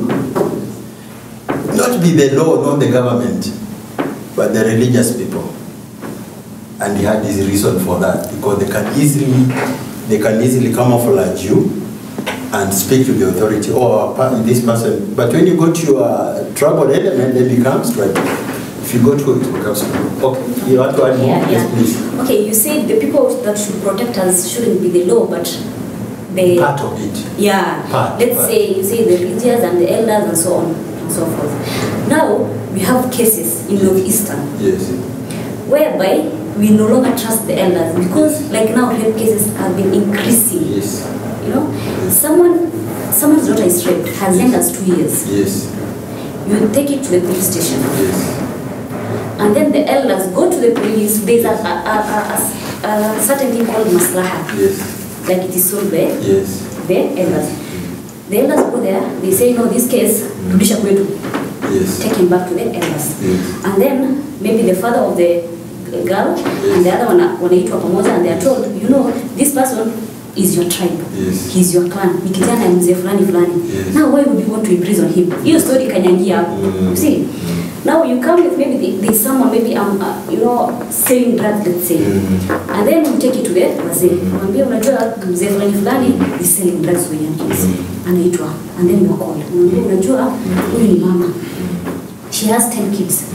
So the point you're emphasizing is again, it doesn't very help. inadequate. Yeah. So what you are saying, unless those elders are in view of these challenges, which is the best way to go? Because as you say, and I've seen this now, again, cultures are very interesting. The moment you touch on it, then you see very, very interesting. So there are people who will eliminate you anyway. But we are saying, which structure would really support the young people to be able to express themselves without feeling intimidated? I believe, sir. Yes, please. I just wanted to add to that point. Let me just say. Just a minute. Just a minute. Okay, I'm feeling stifled. Can I just say? Just a minute. Just a minute. Let me just. It's an addition to what she's saying. Okay, go ahead then. Yeah. I believe that UCSPAK's space in that particular conversation could be the sensitization of this Council of Elders about the times we are living in, right? What young people think of themselves, their identity, who they are, and how they are interacting with each other, right? With the child education and empowerment and all that. And if all these elders have a particular awareness of even this empowerment, this is what it means. So when they're handling these cases, when these cases come to them, because I do believe and I agree with Prof that the elders play a very critical role, because even with our initiative on gender-based violence and FGM, our strategy as government is to actually work with the Council of Elders in combination with county commissioners and Nyumba Kumi. If these elders are brought to a point of understanding, because our pia ni wale wazee wa kitambo, wengine wamesoma, wengine hawajasoma. So if there is a way to bring them to a certain level of understanding, then you begin to observe when the cases now come to them, so and so's daughter has been raped, how are they responding? And maybe that's what UCSPAK can do, is to engage with them to bring them to a point of understanding. Sorry, Prof, for interfering with your meeting. So what is coming out as a form of a project could be, you see, the moment you talk of protection, then there's prevention, then partnerships. Yeah. That's why I was saying that these parties now, all these points are connected together. And you raise a very important point, because sometimes you have these community groups, yes, and they come out very strongly, like I follow case in Isiolo, so I know what exactly you're talking about. They will be eliminated for sure, and they do. But then on the other hand, if the community is together, it's very difficult to go that far. So how can we then engage the issues of child protection or youth protection with the local community? So there has to be a mechanism. So what we're beginning to see is building awareness where the elders are involved, the government is involved, faith-based groups, the interest groups, you know, there are very many interest groups in this particular area. Like now all of us here are interest groups. Can we then come up with a program of advocacy? Advocacy is the key word I was looking for, advocacy. And when you talk about advocacy, you are cutting across the board. But now, if you go to Isiolo and say, we're having a forum to understand how young people can stop being involved in drug abuse. So where do you start? All the stakeholders will be involved. Then you can invite all the stakeholders also involved, like the Minister of Education, they involve the CUE, you know. So when they come together and they're discussing, people listen. What happens beyond that is usually now the challenge of the law. That's what I wanted to help you just bring out. That you're making a very fundamental point. But now we're also building in form of a project. How do we develop a project at least? So elders, government, FBOs, interest groups all coming together. And then culturally, there are some situations where men and women cannot interact. So which is the avenue? Which is the right avenue? That's the other point. Okay. Or maybe, yes. Maybe we should be having frequent counseling from maybe primary. Yes. Not like maybe UCSPAK today comes, and then you just talk to the students and something, and then disappear. Yes. Maybe if you can do, maybe if possible, like monthly counseling, talking to the young kids from when they are in primary, high school, university, telling them that maybe what may, they shouldn't engage into drugs, they shouldn't be told to do this and this, intimidated by anyone. Maybe it could help. So again, brings us back to the other point we had earlier of mentorship. When you talk about mentorship program, what contains this syllabus? That when I'm mentoring somebody, it's not just about going for a cup of tea, eating together, no, but it's about values, principles that make you become a good citizen, that help you to understand your boundaries in life. When you start making decisions that help you to grow, that as the chairman said, maybe small councils from the lower level going upward. Just like what they're doing with the, you mentioned something there that was very important. Lydia. Yes.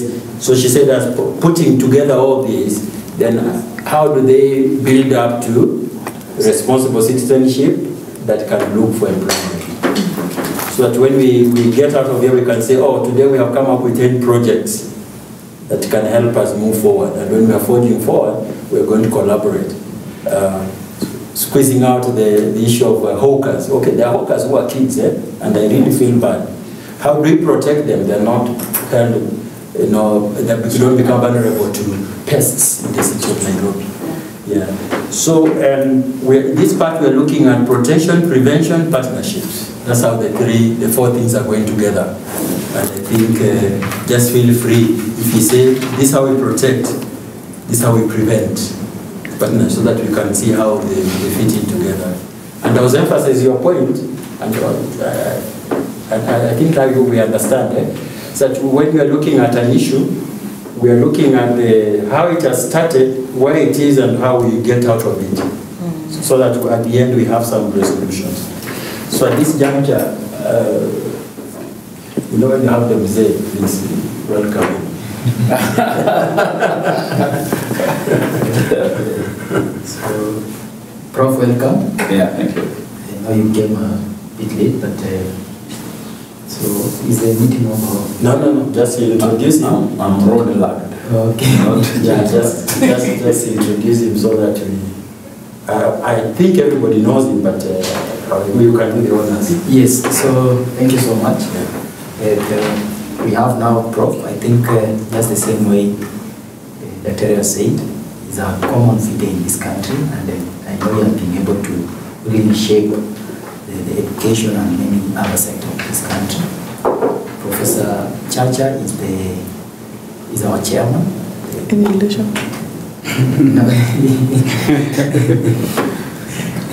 He will clarify. He will clarify. Maybe invite you to kindly say hello. Yes, say hello. Okay. Can I say hello and then perhaps unfortunately, because I'm late, make two statements so that in my apologies I also say I came, I saw, I participated.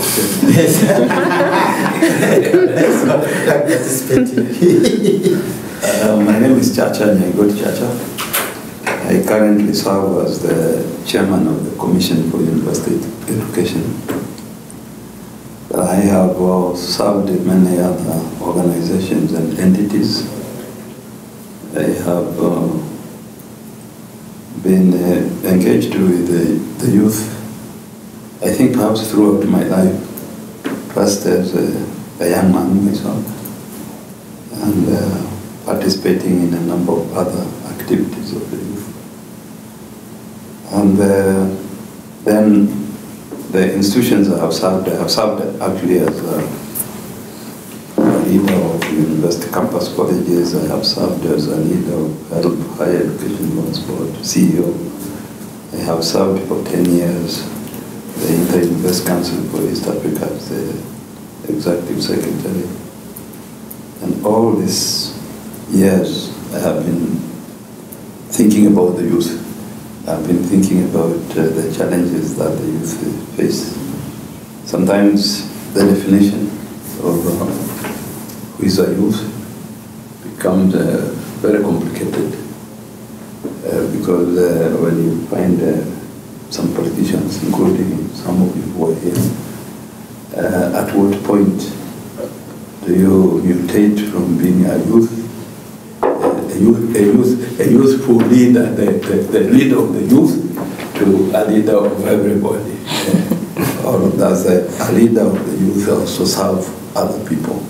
And how do you ensure that when you are focusing on the general perspective of human life from early childhood all the way to the elders, as a youth, how do you ensure that at that time you are still serving the interests of the youth?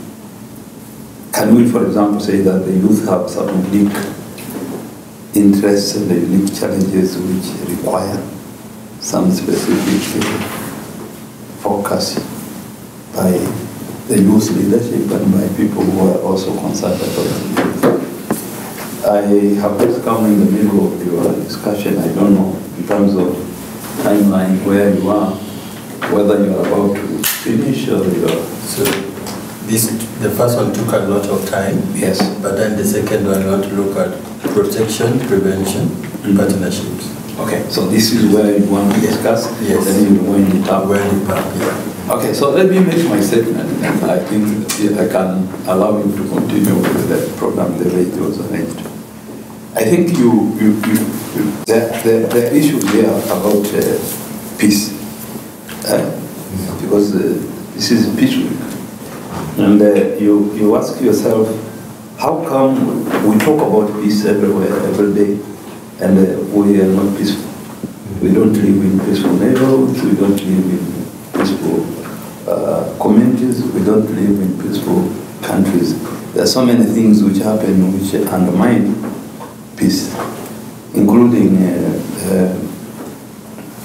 the violence that we witness in families, among spouses or between spouses, the violence which are meted against children of all ages, etc., etc. And then later on, when you combine this with the politicians, you find that every day, that as I speak now, there are several politicians who are making life so difficult and insecure. So there is no security and there is no peace.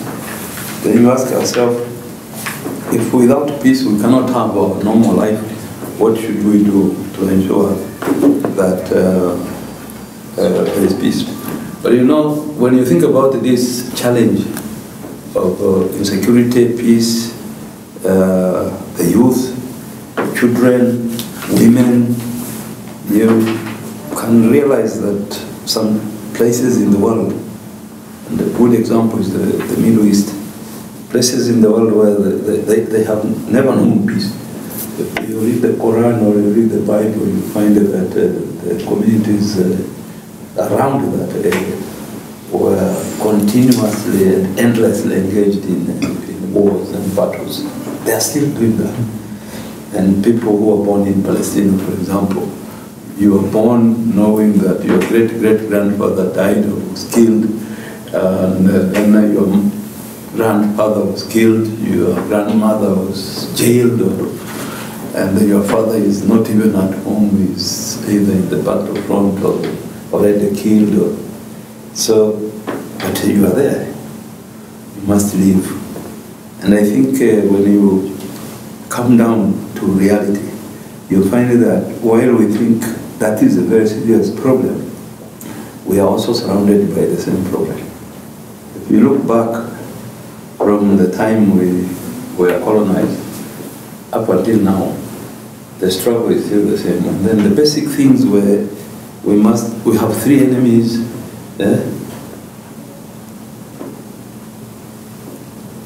Ujinga, umaskini na maradhi. They are still there. And these are instigators of how it is very difficult for you to even organize yourselves. Because when you don't have good health, you are susceptible to a lot of other challenges. And when you also don't have enough education, or good purposeful education, one which orients you towards some engagement that can earn you a livelihood, you become a very bitter person. So the youth, when I travel, I have just traveled from 5 o'clock when I left my home. I have covered about 400 and something kilometers to reach here today. But I was seeing the way the youth all over that route, right from the early morning hours. are completely uncomfortable. Whatever they are doing, they are aching their lives through all means possible, some of which are not very bad. Then we have had, as a country, been thinking about this problem for many years. Those who fought for independence thought about it. There came generations of politicians now. If we were going to say we are in phases, I think this is it the 11th Parliament? 11th. Yeah. So the 11th Parliament, it means times 5 for over 50 years, we have been just doing nothing to get ourselves out of these problems. We have had organs like Nukum. We have tried several arrangements through the Constitution. I was reading the version of the old Kenyan Constitution, which we transmuted into the 2010 Constitution. Actually, there was nothing wrong with that Constitution. The problem we have in this country is and our resolve as a community to live by the Constitution. So right now, people are also saying, oh, this one we have is also biased, and so they are going to change it, perhaps to another, hybrid. Then we will say later on what was wrong with this one in 2010. It's just implementation. All these challenges, including the wars we are having now about Maraga declaring, advising President Uhuru to dissolve Parliament, the consequences of our inability to live by the word of law. Whatever is provided to guide our lives, we have failed and ignored it. If you go to the law, I mean to the pronouncements which the parliaments have made, when they were forming, for example, the Ibakumi entity, we thought they have created a panacea of how to solve problems of the villagers, problems of neighborhoods, problems of people who are fighting among themselves because of just 2 feet of land. People die because of 1 foot of land. You come, your neighbor has just moved perhaps the fence 1 foot. You just take a panga, kill him, and of course the rest is history. You are either jailed or you drive your way, and that person is found guilty posthumously because he's already dead. So if he's the one who is found guilty, then it means you live there with the family trying to avenge the death of their loved ones.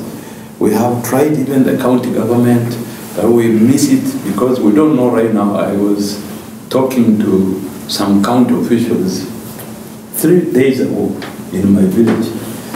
Where does your role start and end for the national leadership to take over? Because there is a DO, and then there is a sub-county union. All these people. So what do you do? Instead they steal ethics. And in order for us to deal with the challenges which are facing the youth, we must start talking about morality. We must start talking about ethical behavior, because the youth, as we speak now, are under siege. Their life has become so difficult. They are ensnared. They are actually in a cage where the people who guide them have no good purpose for them. They are also interested in perhaps taking advantage of the youth. And in Kenya, in order for you to talk about all these things, you get compromised. We sit here, we have this organization which is supposed to cut across communities. But people get out of this place, even having discussed together with this gentleman, doctor here and the rest here, to tribalism. Go back to your ethnic enclaves. So then you find that you are peaceful, or you feel happy when you are protected by your clan people, by your tribe, then later on by every group you make is because we are all insecure without them. We think that we are secure when we have them, but they're the ones who also mess us up. So you need to worry about that. You need to worry about the development of culture. From where we came, pre-colonial, colonial, independent years earlier, now where we are we still the same? Can we use our cultural background to say we must return our society to peaceful coexistence and to meaningful engagement of the youth, so that at the end of the day we can count on the youth? You know, the youth of this country and the countries in our continent now, their lives are not assured. And whatever they do, we tell them go to school, get degrees. To get a degree, to get a first-class honors, there is no job. There is no guaranteed job. So I think this is also tied with how we intend to galvanize the youth in order for them to take over the challenges and solve them. I have been meeting young people, graduates with degrees, carrying pangas in estates, trying to clean up the neighborhoods. After they finish the work, I think they get some little allowance, which they use to buy airtime, and they start perhaps sending vulgar messages and sometimes to people, and then tomorrow life starts the same circle. So where have we messed ourselves up? I think these are the challenges of this group. So we need to be discussing what are the solutions that can be created in order for us, if we are really thoughtful about, you know, cutting down, if we are really thoughtful about cutting down, what do we want those people to do? Physically, they're cutting the grass. You can see that perhaps the rats and snakes around, now they have run away. But is that the purpose of this engagement? Can't we turn it around and use it to make these people formulate a formidable organization of togetherness, of working towards ensuring that their future is secured? And their future cannot be secured unless also the leadership, political, religious, educational leadership there is engaged in understanding, first of all, the challenges which we are facing now with the youth, and discussing the solutions and the pathways of how to unravel ourselves and disengage from these challenges and live a life which is purposeful. So we need also to worry about the fact that I was talking to one radio, I think it was BBC or whatever, said people in democracy, you make 2 steps forward, 3 steps backwards. So it means actually you make 1 step forward. And each time you try to say, oh, we are democratizing, we are doing nice things, you find you're not moving. And then this is cutting across, and I was going to mention something about cross-border challenges in the East African region. Because of the communities which live with the borderlines, including mine, the influence sometimes we may have from the Kenyan side, we may have said, oh, we have found a solution to how we can solve this problem. But you find that 3/4 of the people you are talking to, after you finish the meeting, they cross to the market on the other side of the country, and how they are influenced on the other side will again change completely the resolve they made, or the resolutions they made when you met them. So we need to go back and think about what did we mean when we said we are reenacting the East African community afresh in 1999. The East African community now is having so many challenges. Is it on course in terms of how to address the youth? Because they also in the treaty of the East African community addressed a lot of things about the youth, about education, about how things will be organized in such a way that we can, as a community now of 6 countries, South Sudan, Kenya, Uganda, Tanzania, Rwanda, Burundi. The Congo was coming in, Somalia was trying to say if we solve our problems internally here, we will also come in. We thought that will help us create job opportunities for the youth, create education opportunities for the youth, and move forward. So you need to worry and say, can we succeed in isolation? Can we succeed in isolation? Maybe we can't, and therefore, since we can't succeed in isolation, we need to ask ourselves, how do you ensure that the youth who are growing up under our mentorship are able to differentiate between nationalism, which is based on ethnicity, and the nationalism stroke patriotism, which is based on a polity. By polity, I mean, for example, country called Kenya. You find when there is a Kenyan police arresting a youth from Somalia who has crossed and is living in Mandara with his aunt or his cousin.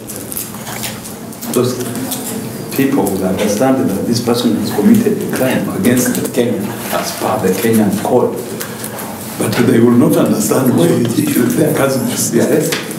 So I think in terms of how we galvanize the youth and how we mobilize our efforts, we need to bring all these factors to bear so that we can say, how do you create a formidable group called the youth in a country called Kenya, which has porous borderlines, etc., etc. And how do you ensure that you embed patriotism and nationalism, or feeling that we are Kenyan community, or we are Kenyan citizenry, and we are determined to engage and move. The last point I want to mention before I get back to, I leave you to continue, is this question of advocacy. Advocacy must have a structure, and that structure must engage all the stakeholders, right from the subject that you are discussing in trying to mobilize people to engage in a manner that addresses all these issues which we are talking about. And then you need to say, in these communities of ours, we have forgotten that there were cultural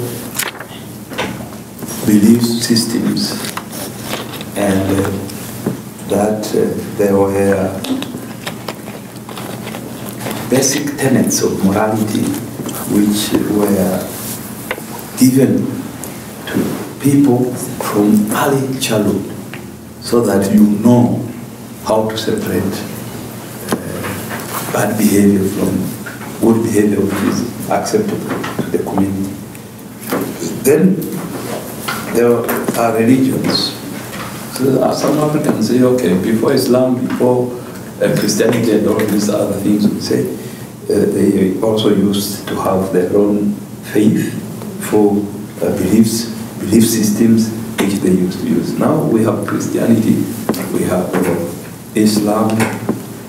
I don't know how young people with this, we used to use 844 a lot, but this is not 844. We are saying the IT culture. Young people who are living now, even when they're in the church, as Christians, do they really know what a Christian is supposed to do? And how can we go back as we engage the youth through our advocacy, bring to bear the issue of commitment to religious practice, whatever religion it will be, because all religions are very good. It's only bad people who misuse religions to commit bad things. So we need to bring up a community that knows exactly that these religions and the religious communities were not meant to kill. They were not meant to steal. They were not meant to be engaged fully in corruption or corrupted activities. So if you are able to address this, we will be very happy. And lastly, I wanted to talk about neighborhoods. traditionally, when we were growing up, some of us who are older, the neighbor used to be the neighbor's child.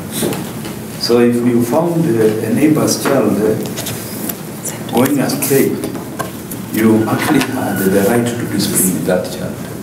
And then you would, of course, later agree with the child.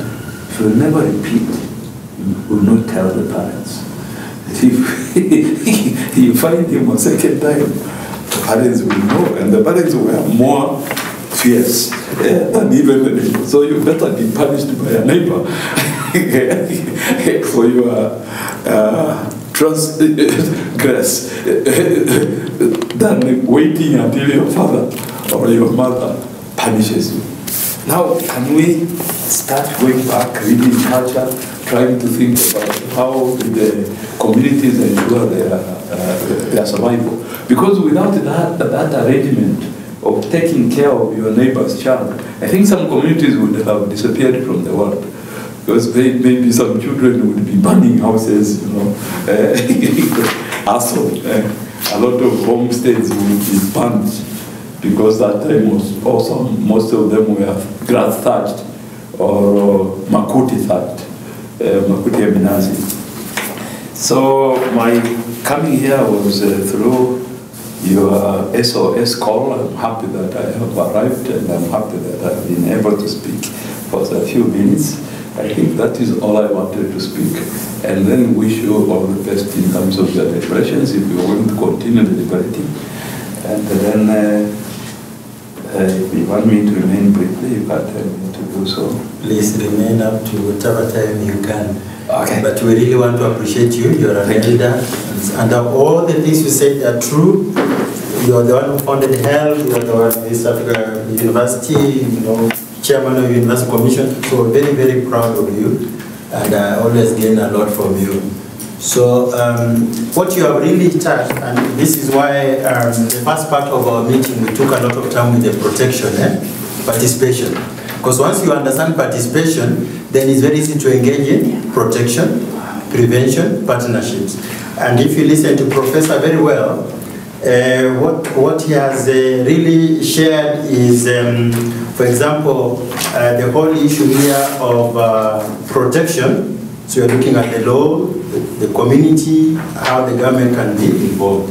Prevention, how cultures can help us generate ethical values in society. So we need to engage with our cultures, wherever the youth are. And then the whole issue of the national, the county, and the local. How do we engage in that? And the other one is about partnerships. Why partnerships are so important? Because with the partnerships, we are already partners here actually. So we are not looking for other partnerships. We are here. But then when we are building partnerships, which partnerships add value to what we do? So Professor is helping us to understand, to cultivate that space. And then when we're looking at these partnerships, we need to engage with our stakeholders. So who are these stakeholders? So that was a very interesting point that the Professor raised. The spirit of nationalism, protectionism, and then advocacy. Then the last one was neighborhoods. So when I look at what Professor said, I actually touched on protection, prevention, partnership. So we have about 20 minutes to engage ourselves or disengage. So I think just feel free to say what you need to say around protection, prevention, partnership, disengagement. That's where we are. Yes, please, go ahead. I had somewhat, I don't know what point, how it can be framed as a project or anything. Okay. But I believe our society has not paid a lot of attention to the issue of aptitudes of conflict management and communication. Mm-hmm. So we grow up, there are people who have grown up, even we, I think even our generation, tulichapwa sana by our parents were also beaten up a lot by their parents, as a legitimate either mode of expression or conflict resolution, as a conflict resolution way. So when you see that escalation of GBV and all these violences, sometimes it's just how we communicate with each other. Yes. And we've neglected that entire, that soft skill of how to communicate and do conflict management. So, for instance, now with the COVID-19, you find now the husband and the wife, the children, all of you are in the house. Nobody has skills of de-escalation. Nobody has a mediation, understands, even how to mediate. Sometimes even when the parents or whoever else is called in, they don't know how to mediate. Maybe they take sides, escalate the matter, it becomes even worse. The parent, maybe the mother doesn't know how to help the children from being beaten by the father because she doesn't know how to de-escalate it. So it's just a complete quagmire. And so I feel like that could be a unique approach to this conflict management. So how do we protect people from violence, from each other? Just giving people the skills and even the knowledge of what violence is. Because you can endure some form of violence, maybe it's not physical, but you endure it for so long before you even know that it has been violence against you, before you realize you have depression or you have suicide or you have some escalation of some sort. So I don't know whether that is something that can be done at a societal level. It can be done as a case study to see and monitor a particular group of people over a particular period of time. Maybe the survivors or the victims, I don't know. Yeah, I think it's a good point, and it's one of these projects that maybe also go just beyond this initiative. For example, the moment you bring in now domestic violence because of COVID, then we'll be asking the question, why is it that there's domestic violence? I was writing a paper for the UN, and I was looking at domestic violence in Europe, especially England. Just during this COVID period, about 110 women have been murdered using the kitchen knife. So the question was, why did the man take a knife to stab the wife in the kitchen? So the question in our psychology is, when men suffer from low esteem, they're very dangerous. So he wants to provide for the home, he's the one who's supposed to think for the family, and then he's not able to provide. Then you are asking, oh, we don't have food today. So how do we deal with that? It's a very serious issue. So it's even beyond it. But how can UCSPAK and the partners start a discussion like that? For example, now you brought it up and say, oh, this is an area that we need to engage in. When men suffer from low esteem, they are worse than a tiger. Why is that the case? Is it the way they are created? Is it the way they are? And this is what is coming out in Europe. Here we have bottled up and we just keep it quiet, but it's also happening. So that's an interesting study. So it's about protection, prevention, and building partnerships. That is what is coming out. Yes, I can add on what she's saying. As of prevention, it's also good to have them get education. You see, like me nikienda ushago, if there is a fight, the way I will fight and somebody mwenye hajaenda shule, it will be totally different. I'll knock you down. The other issue is about democracy for all. You see, when most of the youths feel that they are so suppressed in terms of the political system, the only way they can show their anger is through issues of like now causing violence and what. But the moment everything is in order, they will definitely not have conflict or even violence. Another thing is having proper systems. Meaning that you see most of the youth say, no, my expectation at the end of this is ABCD. So there is a very proper system, there is everything is clear, they will be able to catch themselves. Then another thing, in terms of those who are propagating these violences, you can have a punishment that if it's church who is spearheading, these are the consequences. And a good example is Sudi. Sudi himself spoke, but those who are with bangas and rungus, they all of them vijana. When you look at that video, you cannot even see a whole mzee with a banga. But all of them are youths. So the consequences is, if you are a politician, and Jubilee, like for example, has a code of conduct. How is that code of conduct being implemented? So it also goes down the line where there are policies, we might do a lot of documentations and paperwork, but nothing is also being done. Last but not least is the role of media. Media plays a critical role in all of this, because now there is from WhatsApp to main media to even other informal ways. So we really need to see how we can leverage on this to have a balance, so that through partnership we are able to foster the issue of peace and even knowledge. This point should not disappear. He said the education can help us understand how to deal with violence, which is true. And also, different cultures have a different way of dealing with violence. Like if you go to Meru and someone tells you that I'm going to cut you, they say, okay, cut me, then cut you.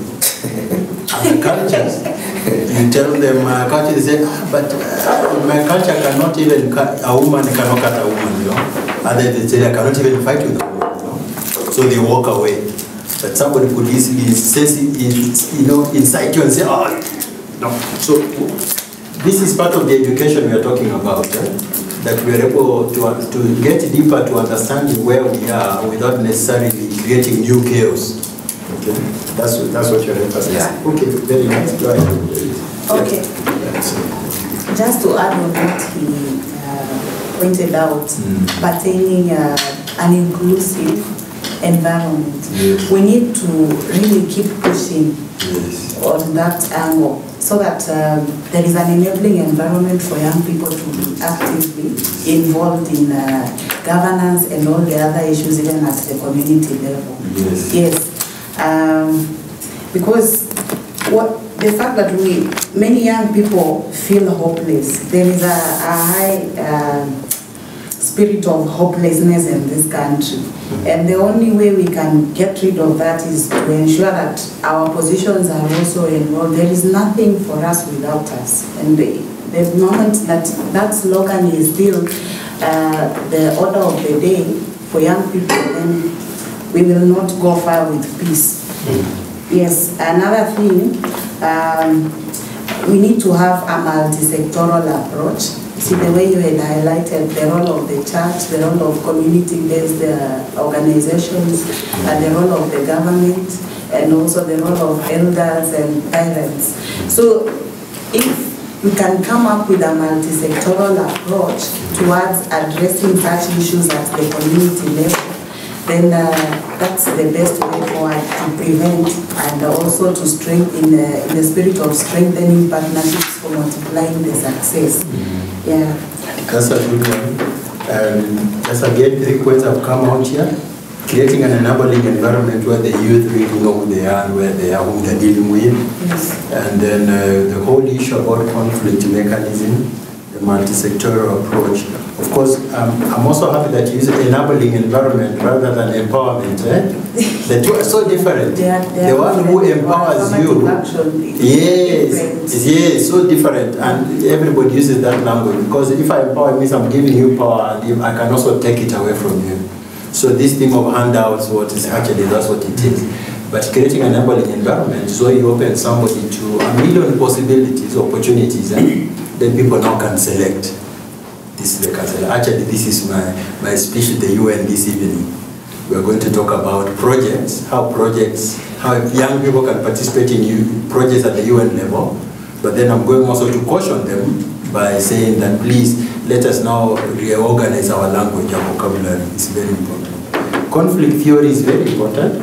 This one is a whole study that needs to have even a proper workshop. And this is something I really value very much.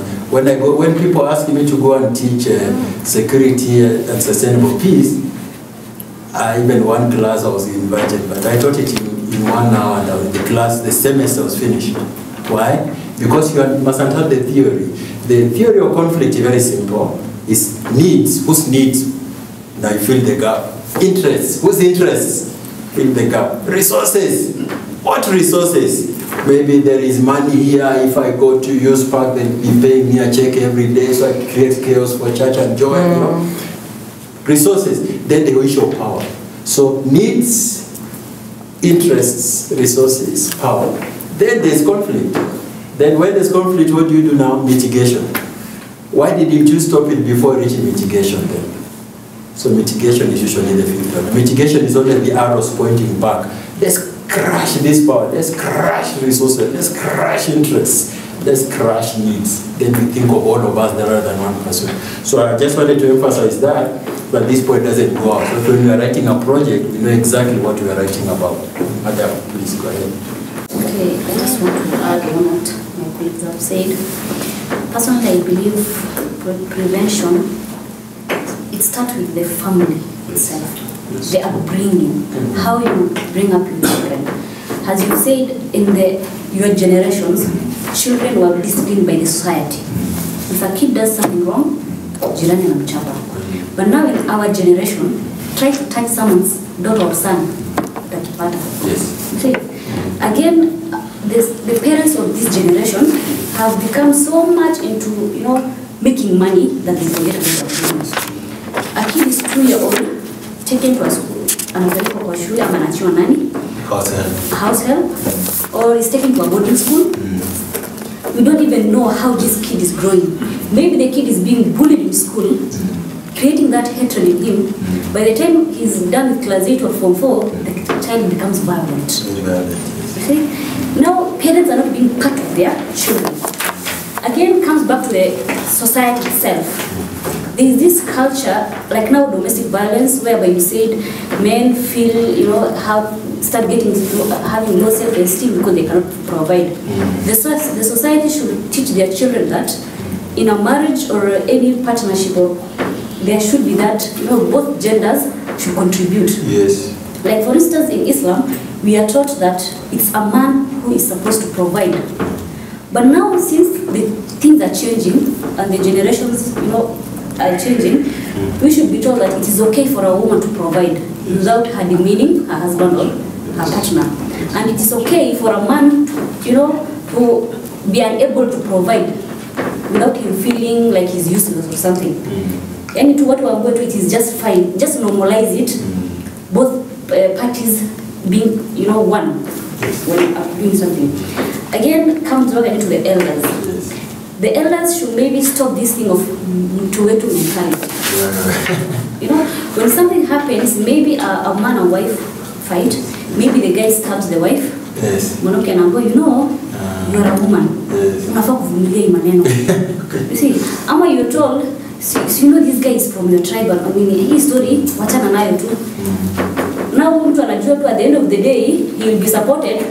The next time, msichana atapigwa na she will end up in coffin ama ataenda akiwa amekufa.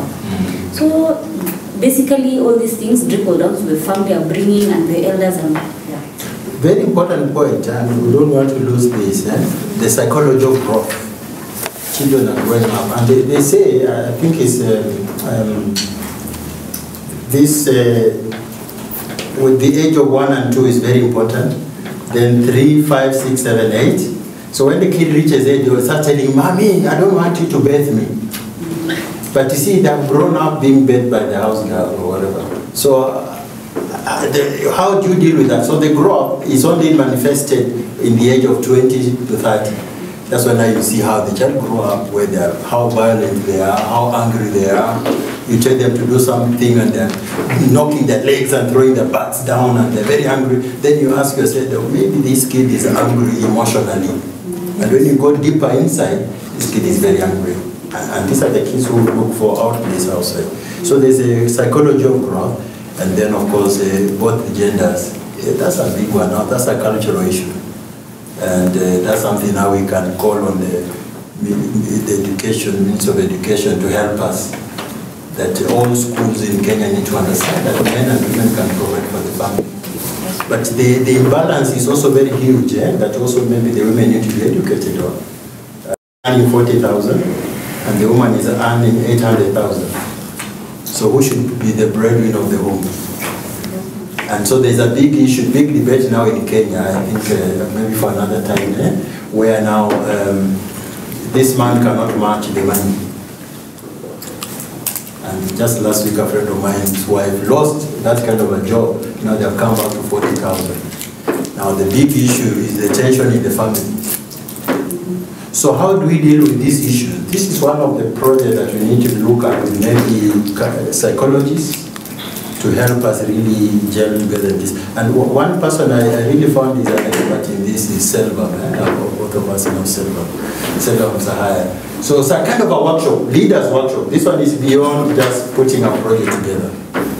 Okay, we are trying to wind up as we're moving forward. Any other point? Would you like to speak? Or, you can start. Thank you.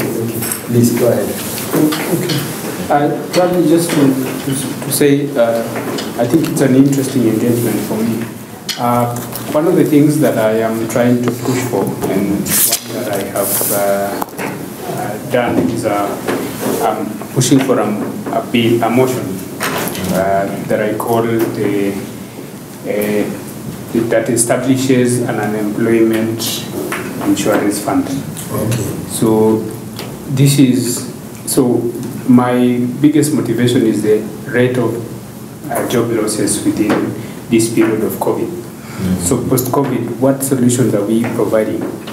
I know there's I think the National Employment Authority and all those other things, but what if we had an unemployment insurance fund, a fund which people willfully contribute, and then when you lose out on a job, you're able to be facilitated for like 6 months.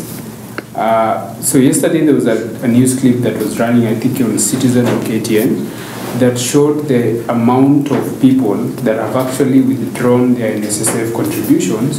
And in April alone, there was 308 million that was withdrawn from NSSF. People going to claim their benefits because they have lost employment and they are trying to make a living and pay their bills within the city of Nairobi.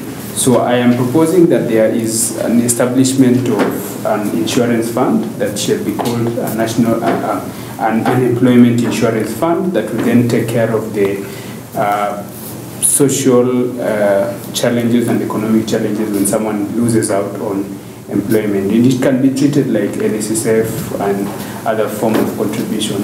And I think that is something that I am passionate to really look at the outcome of that, and that's a practical solution that can then also be employed by the national government and maybe the county may not have the facilities to implement, but my interest here is just to begin a conversation that we can actually have an unemployment insurance fund.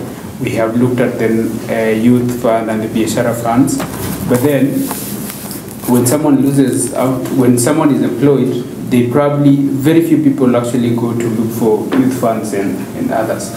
But when they lose out on a job, they will need some form of assistance to actually survive. So that is the kind of space that I'm trying to... It's a good bill, and I would encourage you to go ahead and look at models like, for example, UK has put aside 800 million pounds to do the same. USA is about 3 trillion. Yeah. They're doing that, so everybody gets something like $400 per week or something like per month. So it's a good bill, and that is the question we have been asking our president. You know, many livelihoods have been lost because of this COVID. What do we do? Okay, that's fine. So we have 2 minutes. So somebody... I wanted to put some emphasis to her point on the role of parents as primary educators. Yes, please. I've had a chance to consult for the Kenya Conference of Catholic Bishops. Oh, KCCB. Yes, yeah, KCCB. I'm a staunch Catholic. And one thing that KCCB has really been emphasizing is the role of parents as primary educators. Yes. Right now we have a child protection policy. We've developed a child protection policy which is supposed to be adopted in every Catholic school.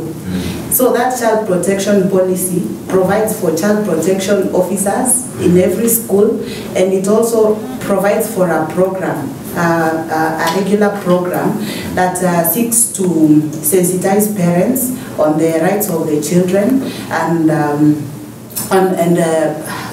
the role of parents in protecting the children from abuse. So, and it also sensitizes teachers and volunteers and all other stakeholders within the school community. So, I think if we could adopt that in all the religious-based education institutions, yeah, it could be a very nice approach towards protecting children in education institutions.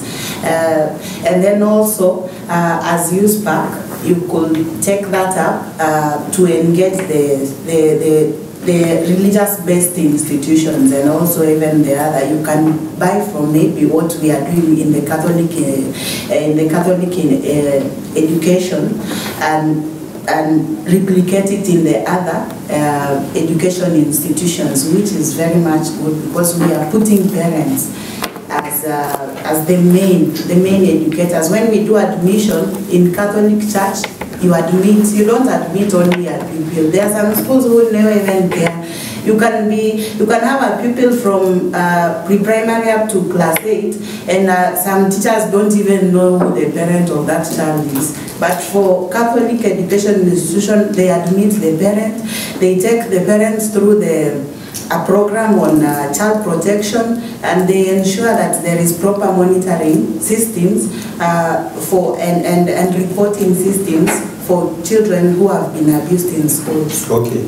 So what you are saying is that there be a faith-based approach in these partnerships? Yes. That's what we are saying. Yes. And when you do the partnership, because different faiths have different mechanisms, which are the best practices that help us move together. So we look for the best practices. Sure. So we have 30 seconds.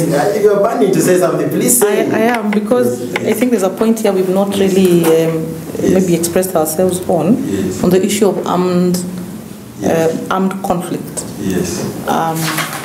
And on this one, my thought has always been based, borrowed on the UN Charter, and why the UN was formed, to stop another world war. Because when people arm themselves, there's only hell to pay. So the solution was already offered, but we've never really seen it as how we can localize that UN Charter. So how can we do this at the community level? Because most of our strategies are aimed at preventing conflict, but conflict will happen, certainly. So what the UN Charter did is to anticipate that when conflict happens, what are the prescribed methodologies for how to go about it. In Kenya, we have we have either no conflict or you're in jail. But in between here, we have no law that prescribes the steps that can be taken to resolve a conflict. To say that, okay, if you have a quarrel with so-and-so, this is what you are required to do. You will take this step. If that step doesn't work, you will take this other step. If that step doesn't work, you will take this step until the conflict is resolved. And you are not allowed to arm yourself. So I kind of feel like, can we do that? And then also at the UN level, the international scene, there's a lot of awareness of when a conflict emerges. The world pays attention. Mediators are sent. They're mobilized from everywhere. They're sent there. Go talk to this president, the other one, try and mediate. Can we also co-opt that at the community level and say, do we have mediators? Do we have people in, say, Langata Estate or, I don't know, Kaspul village or where, who are trained mediators, people who know, who can be called upon when something spikes? Because it's going to happen. Conflict is going to happen. So I felt like... Yeah, it's a good point. Yeah. And I just ignored it because it has evolved by itself. Okay. We talked about family, we have talked... Even the last point is disengagement for integration. If there's domestic violence, that's already a breach of security in the family. How do we go about it? Do we take this course? Where do we... So actually we have touched on it. And I need to evolve by itself. But then when you're talking of young people have been in terror groups, that's where maybe you say we haven't reached there. We haven't touched on it. But we touched a little bit on it. Because we're looking at all these things we have discussed. Where is the integration so that we make sure this person, the youth, is able to fit in society and understand the environment to contribute to national development? That's what we are saying. So which are the best mechanisms? For example, if you talk to Mwai Kennedy, he's researching on youth who have been engaged in terror groups in Somalia, Yemen, ISIS. When they come back to Kenya, should the Kenya police put them in a corner somewhere and shoot them? or they should be rehabilitated and reintegrated back to society. What about when people come from prisons, they go back to the village? Should they be confined somewhere to be given new skills on how to engage in society, or they just be let loose? And some prisoners will say, I better go back to prison than being outside. So this disengagement and then reintegration is a very important area. But somehow, I didn't want to bring in violence inside. Yes, please. I think her point is calling upon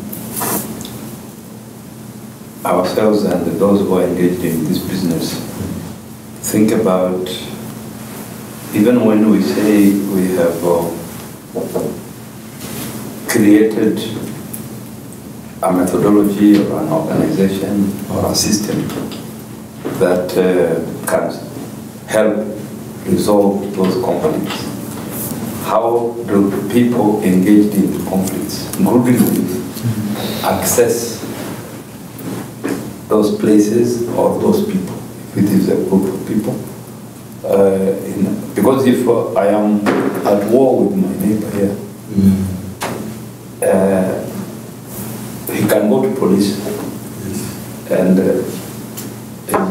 record a police statement.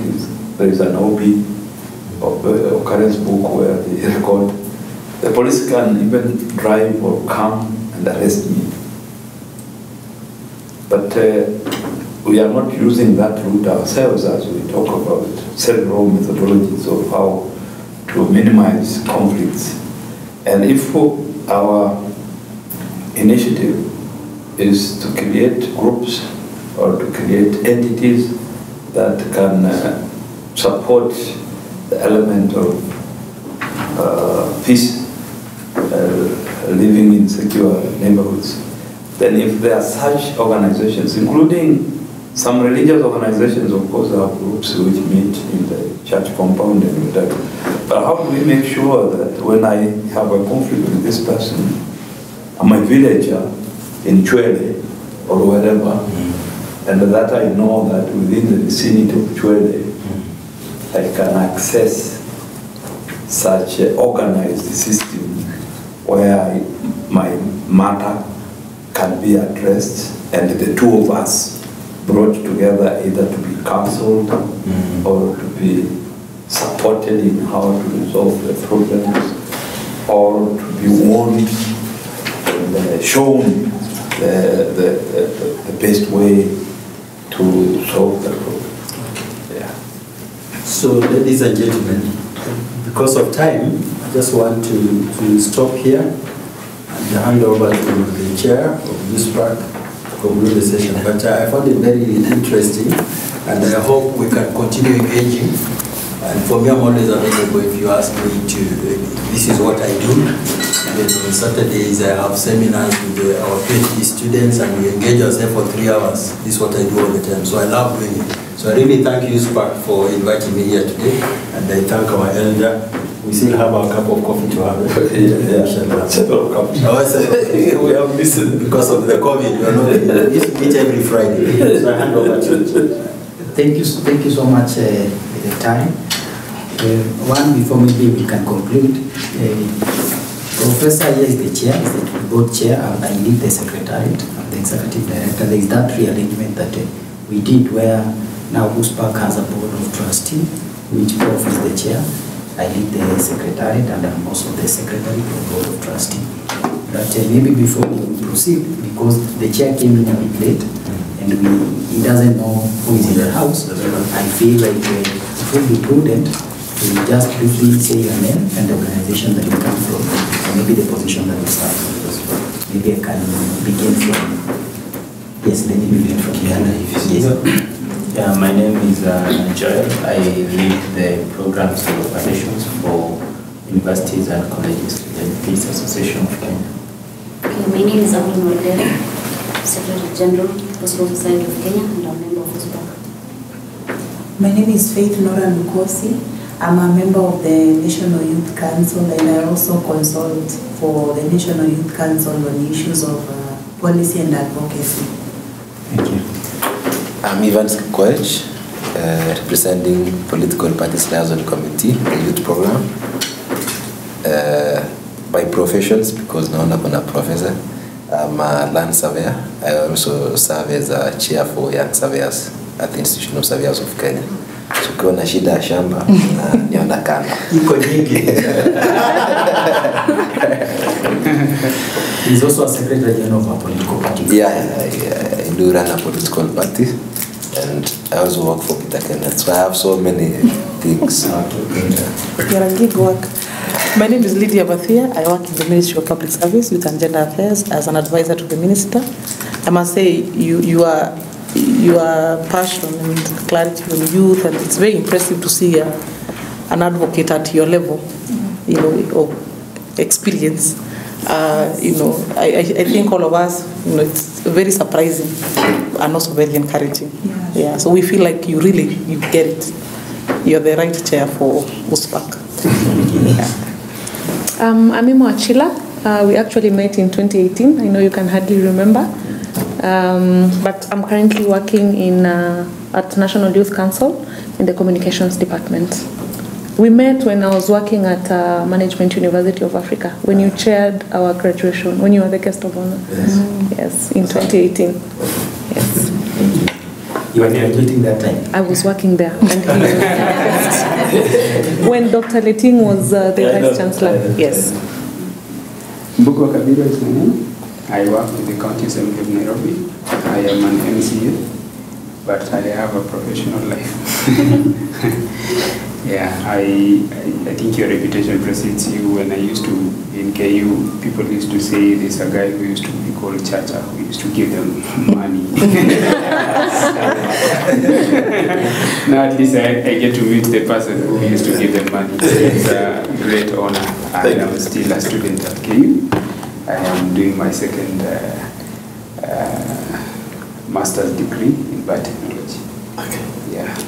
In? Biotechnology. But being told he's a professional in politics. No, politics is life. I think politics is meant for few people. And that's where we miss the point. We think what politicians deal with are things of everyday life, but people think that politicians are different people, especially in Kenya. Because most of you are also not very good in terms of they have put their fingers in the deal. Most of the time we are dealing with, like today I stopped in Narok very abruptly because I think I felt I needed a cup of coffee, and then I found an MCA from Migori driving so fast he was parking Papa. I said, hey, wait a minute, what's wrong with him? He said, I have been summoned to the DCI. I said, drive slowly, you'll not even reach. With this speed, you'll not reach. Someone. So I hope you are not being someone else. I'm actually, part of my life has always been political. Yeah, I used to be in the student government when we were young in the 70s. But I also do a lot of politicking and a lot of political things. So I cherish politics, but I think we have messed it up. You understand?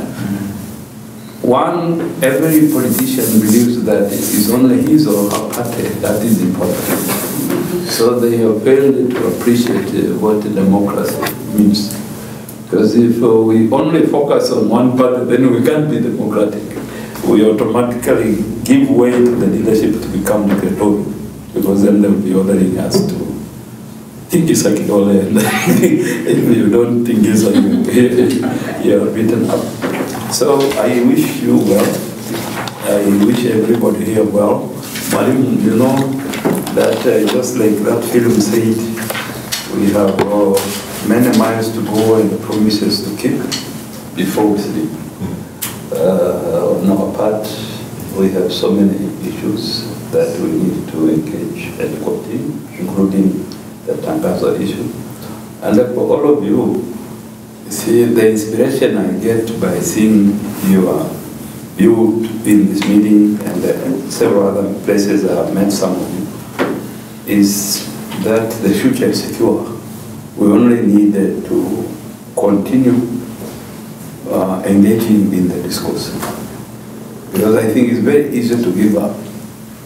And the reason why people give up is because they think they have no power to change anything. So they leave things drifting towards chaos. And by the time they realize that they could have stopped this chaos from happening, time would have already gone, and very many lives sometimes would have been compromised or messed up, if not lost.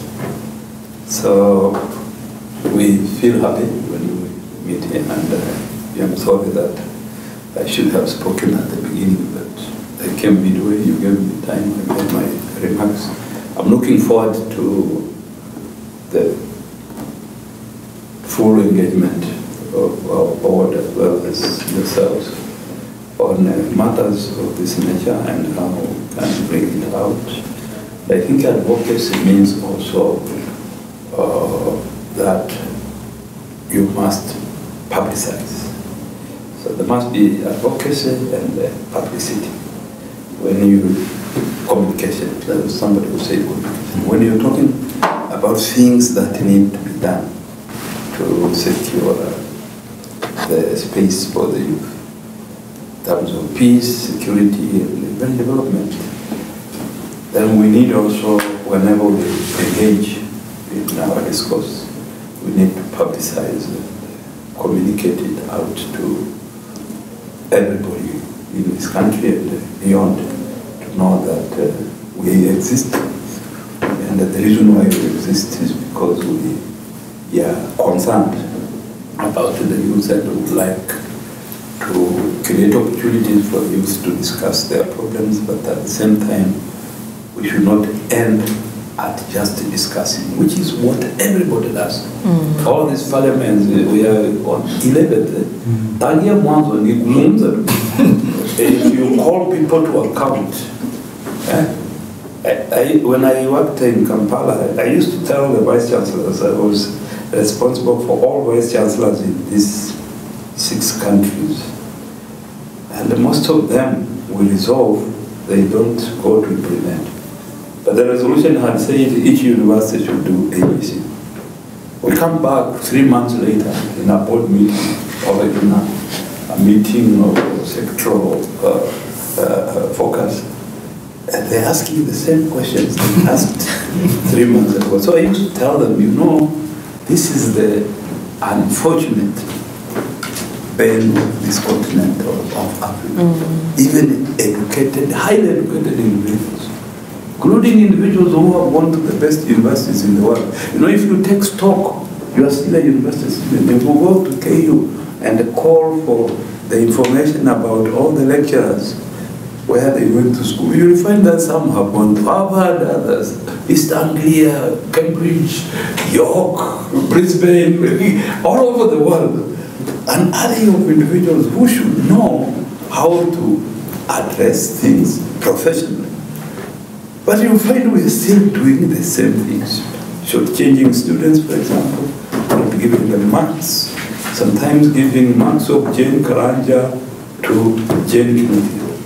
And when you are asked, you say, after all, they are both Janes. So some of these things are the ones which make lives of the youth insecure completely. You can't be peaceful if your marks has been taken. You know, your first class honors. Your first class honors, your first class honors is being taken by somebody and you're taking her pass or no, second. You understand? So I think it's important for us to continue engaging, and I'm happy that in this group we come in the vicinity of a person who is already practicing in the assembly. I hope that the culture of assembly members boxing one another and throwing chairs can also be mitigated, especially where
So thank you so much. And lastly, so that this one doesn't just become as a talk the way he has said, for me I've noted a few things that as a way forward, immediate way forward, which we need to agree so that we can be able to roll and make something that will be different, not just a talk the way Prof has said.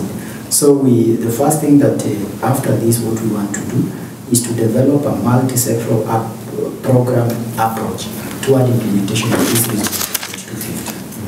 So that, and this one we've agreed that it needs to start from the ground, where young people at the lowest, at the primary, need to begin and have that spirit of volunteering and promoting peace, to secondary, to university, and other spheres, which at least we have, by the fact that we have Prof, he will be able to assist us really penetrating all those spheres of education.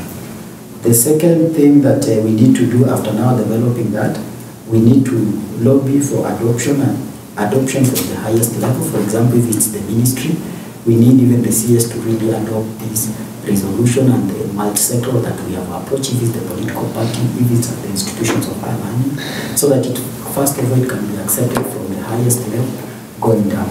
So that's the second approach that maybe I feel we need to do.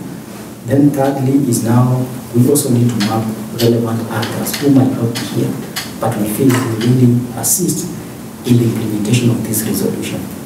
Because I feel, for example, maybe the religious actors, those are people that we are not really for. So those are some of the actors that we also need to map and include them in the discussion as we go. Then lastly, we also need now to lobby for more resources from the development partners, who I'm happy that some of them, other people have supported the discussion.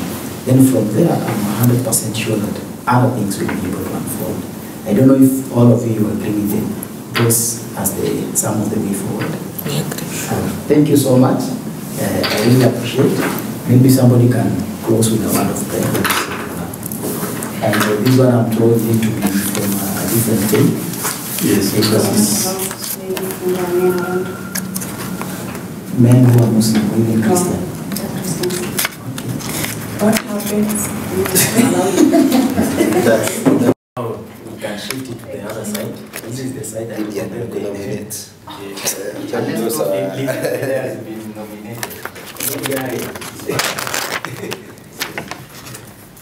Far be it for me to decline. I hope next time it will be a political one.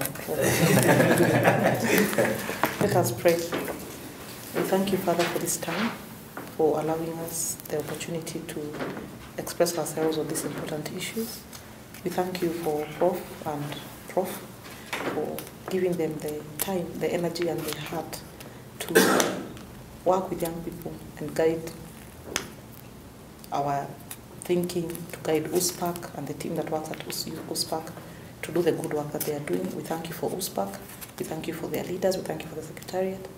And we pray that you may continue to give them the energy and the passion, the commitment and the resources they need to keep doing good for the youth of this country. And for all of us, Father, I pray that you continue to give us time and the energy to serve the National Youth Council, the political parties, the MCAs, that, Father, you may continue to guide our steps so that we may serve your people with diligence and accountability. As we go for lunch, Father, I pray that you may bless our food so that it will nourish our bodies. And when we disperse, Father, we pray for journey mercies. In Jesus' name we pray and believe. Amen. Thank you so much. We need to have a group photo.